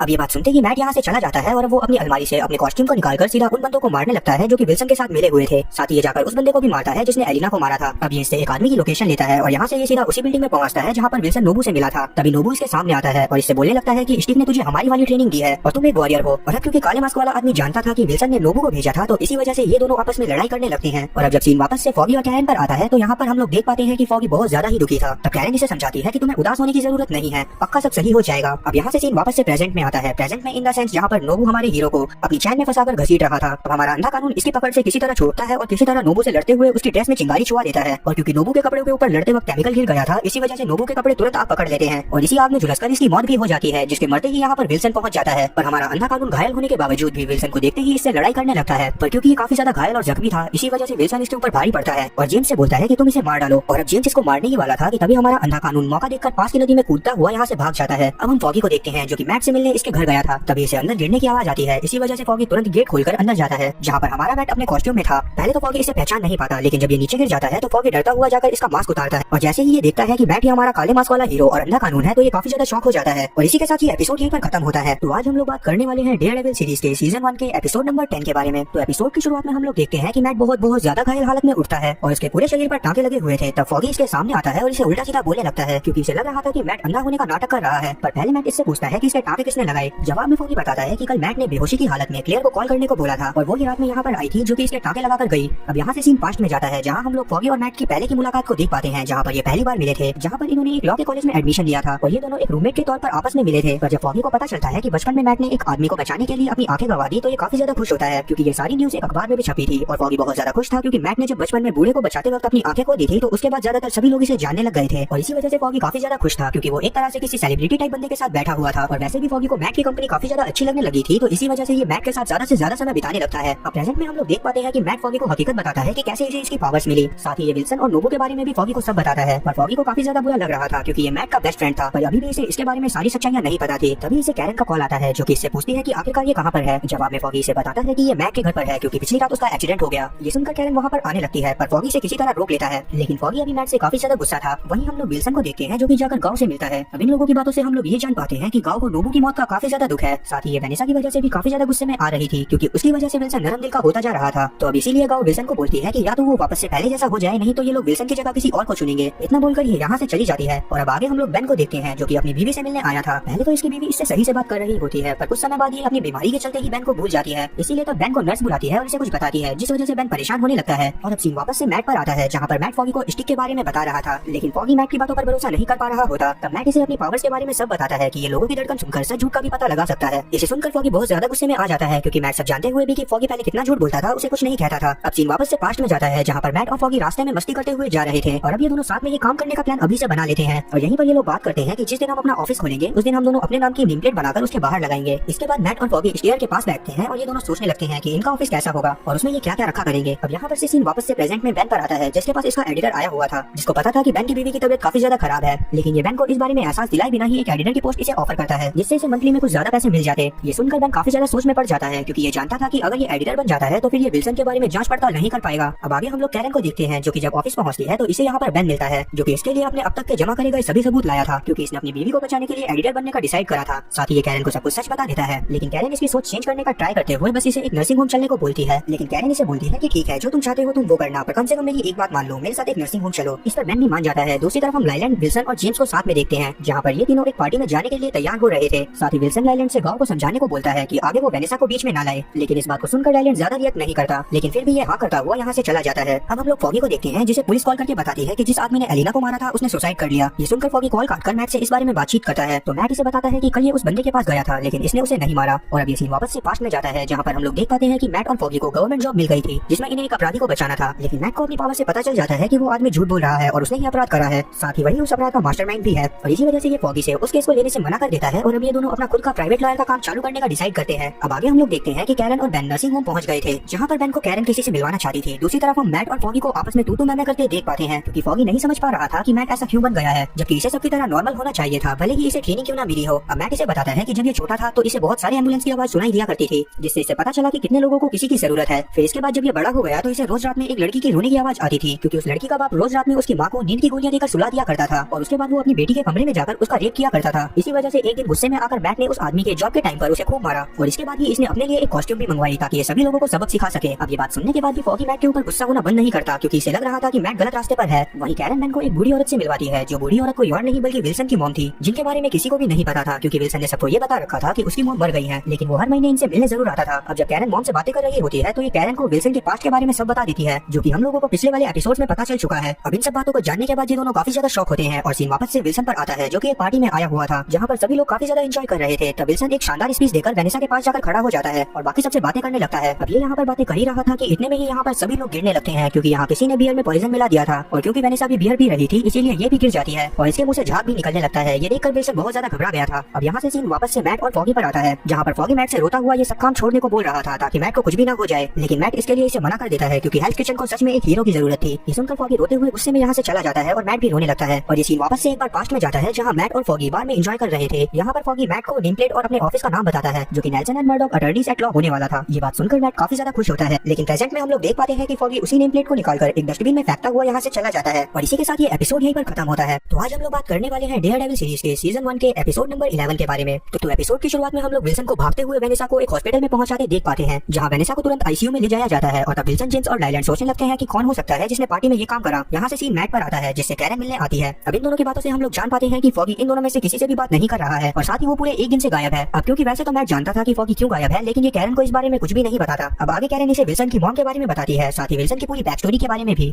जिसके बारे में इसे विल्सन की मॉम से पता चला था। ये सब जानकर मैट को सोचने लगता है और कैरन यहाँ से चली जाती है। आगे हम लोग फॉगी को देखते हैं जो कि अपनी एक्स गर्लफ्रेंड के घर में था और इसने मर्सी के साथ ही नाइट स्पेंड करी थी। अब जब मर्सी इसे उठाकर ऑफिस जाने को बोलती है तो फॉगी मना करते हुए बोलता है कि अब ये मैट के साथ काम नहीं करेगा।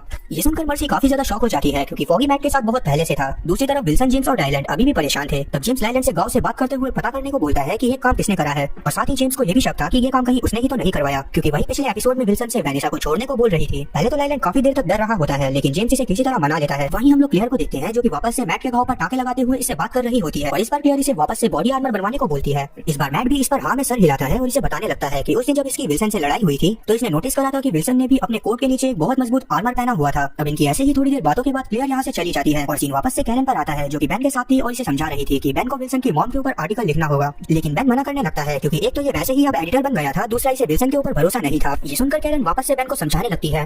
तब बेन इसे विल्सन की पार्टी में हुए हादसे के बारे में बताता है, जिसे सुनकर कैरन काफी ज्यादा शॉक होती है। अब जब विल्सन के पास जेम्स आता है तो जेम्स विल्सन को बताता है कि इसने लाइलैंड को गांव से बात करने को बोला। इस पर विल्सन इसे बोलता है कि ये जिसने भी करा है मैं उसकी गोभी खोद दूंगा, 7 शब्दों में मैं उसे मार दूंगा। अब जेम्स यहाँ से चला जाता है। दूसरी तरफ मैट वापस से फादर के पास चर्च में आया हुआ था। फादर इसे बोलते हैं कि तुम्हें हार नहीं माननी है, तुम्हें वापस से बार बार खड़े होना है। तब मैट काफी ज्यादा डिसअपॉइंट था और इसे समझ में नहीं आ रहा था कि आगे अपने काम को इसे कंटिन्यू रखना चाहिए या फिर नहीं। इस पर फादर इसे बोलते हैं कि तुम मर्डॉक हो और तुम्हें बार बार गिरने के बावजूद भी खड़े रहना पड़ेगा। और यही सब बोलते हुए फादर इसे वापस से मोटिवेट कर देते हैं और मैट अपनी कॉस्ट्यूम पहनकर एक बंदे का पीछा करता हुआ इसे पूछता है कि फिस्क जो बॉडी आर्मर पहनता है वो कौन बनाता है। पहले तो ये आदमी इसे कुछ भी नहीं बता रहा होता, पर जब बाद में मैट इसे धमकाता है तो ये उस आदमी का नाम बताने को राजी हो जाता है। और अब ये सीन यहाँ से कट होकर विल्सन पर आता है जो कि वेनिसा के वार्ड से जब बाहर निकलता है तो जेम्स किसी से कॉल पर बात कर रहा था। तभी यहाँ पर लाइलैंड आउटली आता है जो कि जेम्स से बोलता है कि शायद गाँव इस मामले में नहीं है। इतना बोलकर लाइलैंड यहाँ से चला जाता है, जिसके जाने के बाद जेम्स विल्सन की बात मानते हुए विल्सन की मॉम को कॉल करता है और वो जेम्स से बात करती हुई उसे बताती है कि उनसे कोई मिलने आया था। ये बात सुनकर जेम्स काफी ज्यादा शॉक हो गया था और इसे समझ में नहीं आ रहा था कि आखिरकार कौन इंसान है जो उनसे मिलने गया होगा। अब यहाँ से सीन हमारे अंधे कानून पर आता है जो कि उस जगह पर पहुंच गया था जहाँ पर विल्सन अपने सूट बनवाता था। अब जब इस शॉप का ओनर हमारे काले मास्क वाले आदमी को देखता है तो इन दोनों में लड़ाई होने लगती है, जिसमें कि हमारा हीरो बहुत आराम से इस बंदे की धुलाई कर देता है। और अब क्योंकि जेम्स को बहुत शॉकिंग न्यूज मिली थी तो ये तुरंत फ्रांसिस से इसकी गन और फ्लैट की चाबियां लेकर बिना किसी को बताए यहाँ से चला जाता है। दूसरी तरफ हम लोग देख पाते हैं कि दुकान के ओनर और हमारे काले मास्क वाले आदमी में अभी भी लड़ाई चल रही थी। अब काले मास्क वाला आदमी किसी तरह ओनर को मारते पीटते हुए अपने काबू में करता है और इसे पता चलता है कि ये ओनर जिसका नाम मेल्विन है ये काफी अच्छा इंसान है, लेकिन क्योंकि विल्सन ने इसकी किसी खास बंधु बेस्टी को अपने कब्जे में कर रखा है तो इसीलिए मेल्विन को विल्सन के लिए काम करना पड़ता है। तब काले मास्क वाला आदमी मेल्विन से इसके लिए भी एक खास तरह का सूट बनाने को बोलता है जिसमें कोई सिंबल हो, ताकि अगर बाद में हमारा हीरो उस सूट को पहनकर कोई कांड करे तो इसके बारे में सभी लोगों को पता चल सके कि ये कांड उसी ने ही करा है। और अब यहाँ से सीन कैरन पर आता है जो कि फॉगी को किसी तरह ढूंढ लेती है। तब कैरन को फॉगी से बात करते हुए पता चलता है कि मैट और फॉगी की लड़ाई हो गई है। तब कैरन फॉगी को बोलती है कि तुम्हें पता नहीं है विल्सन खुला घूम रहा है, तो हेल्स किचन को बचाने के लिए तुम दोनों को जल्दी अपने मैटर शॉर्ट आउट करने होंगे,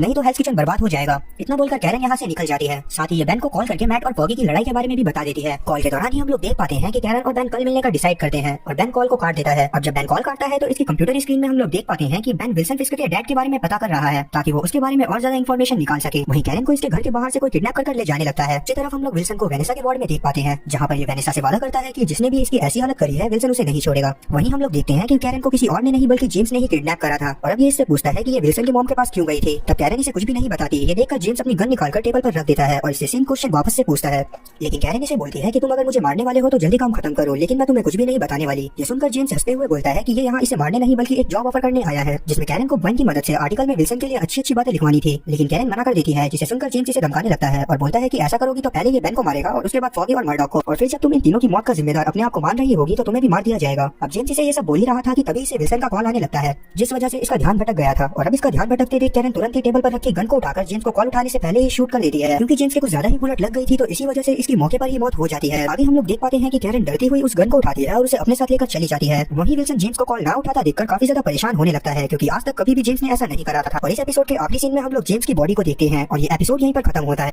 तो आज हम लोग बात करने वाले हैं डेयरडेविल सीरीज के सीजन 1 के एपिसोड नंबर 12 के बारे में। तो चलिए चलते हैं सीधा कहानी की तरफ। अब आप लोग जानते ही हैं कि स्टोरी कितनी ज्यादा खतरनाक चल रही है, जिसमें अभी सभी कैरेक्टर घायल हैं, कोई दिल से तो कोई शरीर से। साथ ही जेम्स की तो कैरन के हाथों मौत तक हो गई है। चलिए चलते हैं आगे की स्टोरी की तरफ। अब एपिसोड की शुरुआत में कैरन उस गन को जिससे इसने जेम्स का राम नाम सत्य करा था उसको एक नदी में फेंक देती है और अब ये घबराती हुई अपने घर में जाकर सीधा ड्रिंक करती है और रोने लगती है। अब जब ये सो रही थी तो इसे अचानक से एक बहुत बुरा सपना आता है जिसमें विल्सन इस तक पहुंच गया था और इसकी जान लेने वाला था। ये देखकर कैरन काफी ज्यादा घबरा गई थी। इसी वजह से वो अपने घर में ना सोकर अपने ऑफिस में जाती है, जहाँ पर थोड़ी ही देर में फॉगी भी आ जाता है जो कि कैरन के साथ काम करने को राजी था, लेकिन ये अभी भी मैट से बात नहीं करना चाहता था। इस पर कैरन अभी इससे ज्यादा बात नहीं करती। ये देखकर फॉगी कैरन से वो फाइल्स मांगता है जिसको बेन ने हमारे काले मास्क वाले हीरो से हासिल करा था। अब कैरन इसे वो फाइल दे देती है और फॉगी यहाँ से जाने लगता है, लेकिन जब ये गेट खोलता है तो बाहर मैट खड़ा था, लेकिन फॉगी इससे बिना कुछ बोले यहाँ से चला जाता है। अब अंदर आकर मैट कैरन से बात करने की कोशिश करने लगता है, पर क्योंकि कैरन काफी ज्यादा घबराई हुई थी तो इसी वजह से मैट समझ जाता है कि कैरन के साथ कुछ ना कुछ तो जरूर हुआ है। दूसरी तरफ विल्सन अभी भी जेम्स को कॉल कर रहा था। इतने में ही वेनेसा को होश आ जाता है। तब विल्सन इसे सॉरी बोलता है, लेकिन वेनेसा इसे समझाती है कि इसमें इसकी कोई भी गलती नहीं है और अब ये लोग हमेशा साथ रहेंगे। ये बात सुनने के बाद विल्सन को काफी ज्यादा अच्छा लगता है। तभी फ्रांसिस विल्सन को बाहर की तरफ बुलाता है और इसी वजह से विल्सन यहाँ से बाहर चला जाता है। तब विल्सन को जेम्स की डेड बॉडी के पास लेकर जाया जाता है और अब जेम्स की डेड बॉडी को देखने के बाद विल्सन काफी ज्यादा हैरान हो गया था और साथ ही ये काफी ज्यादा दुखी भी था और इसी वजह से ये फ्रांसिस को मारने लगता है। लेकिन इतने में ही यहाँ पर लाइलैंड आकर इसे रोकता है। तब विल्सन जेम्स की बॉडी के पास जाता है और वहाँ चुपचाप बैठकर लाइलैंड से बोलता है कि पता करो कि आखिरकार इसे किसने मारा है। और अब जब लाइलैंड यहाँ से चला जाता है तो विल्सन जेम्स की कॉल हिस्ट्री चेक करता है। वहीं हम लोग अपने काले मास्क वाले हीरो को बेन के पास देखते हैं, जहाँ पर बेन हमारे काले मास्क वाले हीरो को गाँव के ड्रग्स का एक पैकेट दिखलाता है और बेन हमारे टोपे वाले हीरो को बताता है कि ये सब एक चाइनीज औरत बना रही है और इन सभी ड्रग्स को एक अंधा आदमी मार्केट तक सप्लाई करता है।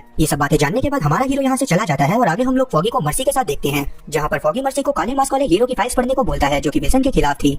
और क्योंकि विल्सन मर्सी का क्लाइंट था तो इसी वजह से पहले वो मना करने लगती है, लेकिन फॉगी से किसी तरह मना लेता है और सीन कट होकर कैरन पर आता है, जो कि बेन के पास जाकर इसे जल्दी से विल्सन की स्टोरी पब्लिश करने को बोलती है।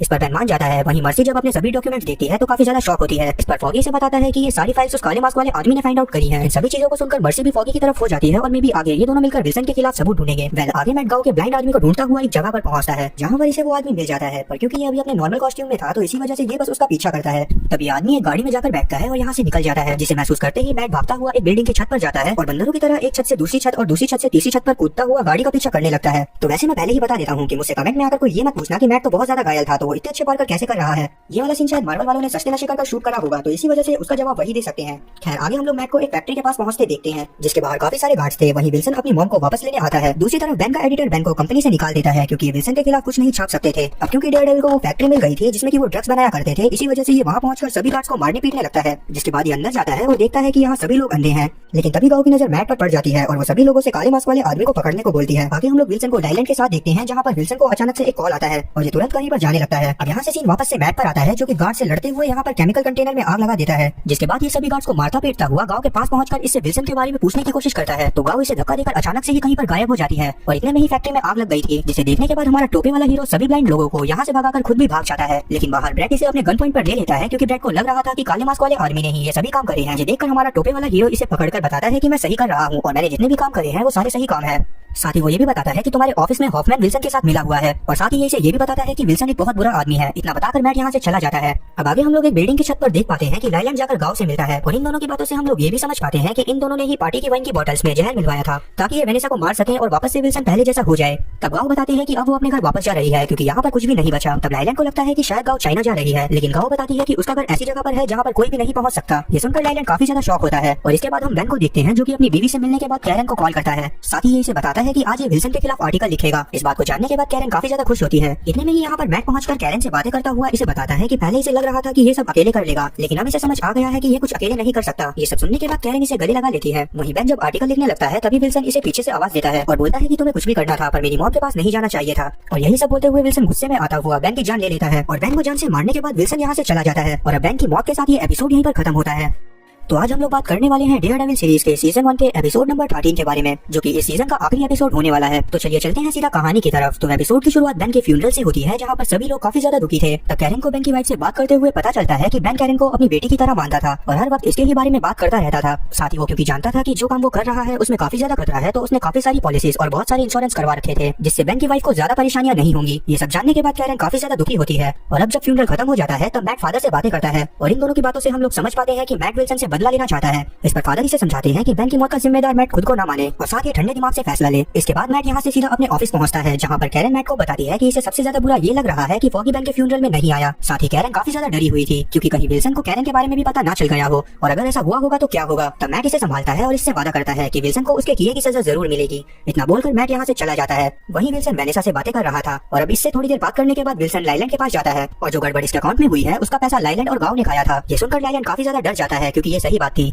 तब विल्सन इसे बताता है कि मुझे पता चल गया है कि पार्टी वाला कांड भी तुम दोनों ने ही करा था। इस पर लाइलैंड इसे सब सच बता देता है और इसे धमकाने लगता है कि अगर इसने कुछ भी करने की कोशिश करी तो लाइलैंड हॉफमैन को 1 करोड़ रुपए देकर पुलिस के हवाले कर देगा। और क्योंकि हॉफमैन को विल्सन के सारे राज पता थे तो विल्सन मारा जाएगा। ये बात सुनने के बाद विल्सन डरने की बजाय और गुस्से में आ जाता है और अब ये लाइलैंड को मारते हुए ऊंची जगह से गिरा देता है। और अब क्योंकि फॉगी को अपनी गलती का एहसास था तो इसी वजह से ये दोनों वापस से बात करते हुए एक दूसरे के दोस्त बन जाते हैं। तब फॉगी मैट को सब बताता है कि ये बेन के फ्यूनरल में आ रहा था, तभी इसे मर्सी का कॉल आया जो कि इसे यूनियन एलाइड के डेटा को कॉपी कर दे रही है। ये सुनकर मैट मर्सी की सेफ्टी के लिए उसे केस से दूर रखने को बोलता है और इसके बाद अब ये जाकर ब्रैड से मिलते हैं ताकि ये इससे कुछ अंदर की इन्फॉर्मेशन ले सके। लेकिन ब्रैड इन्हें कुछ भी नहीं बता रहा होता क्योंकि इसे खुद भी कुछ ज्यादा बातें नहीं पता थी। तभी यहाँ से 2 पुलिस वाले फोन पर बात करते हुए निकलते हैं जिनकी बातें मैट सुनकर फॉगी को बताता है कि ये सब हॉफमैन को विल्सन के लिए ढूंढ रहे हैं। ये सुनकर फॉगी काफी ज्यादा शॉक होता है क्योंकि सबको लगता था कि हॉफमैन मर गया है। इसके बाद ये दोनों कैरन के पास जाते हैं जहाँ कैरन इन दोनों को वापस से साथ में देखकर बहुत ज्यादा खुश होती है। अब ये दोनों मर्सी के लाए गए डॉक्यूमेंट पढ़ने लगते हैं और इन्हें पता चलता है कि कुछ बिल्डिंग ऐसी हैं जो विल्सन के नाम है पर उसने उन्हें अपने डॉक्यूमेंट में शो नहीं करा हुआ। ये बातें समझने के बाद मैट वहाँ पर जाने लगता है क्योंकि ये समझ गया था कि विल्सन का सारा काला कारनामा उन्हीं बिल्डिंग्स में छुपा होगा। पहले तो फॉगी इसे रोकने की कोशिश करता है लेकिन मैट इसे इस पर भरोसा करने को बोलकर यहाँ से चला जाता है। अब हम लोग हॉफमैन को कुछ लोगों के साथ देखते हैं कि इतने में ही यहाँ पर विल्सन की भेजी गई पुलिस आकर हॉफमैन के सभी गार्ड्स को मार देती है।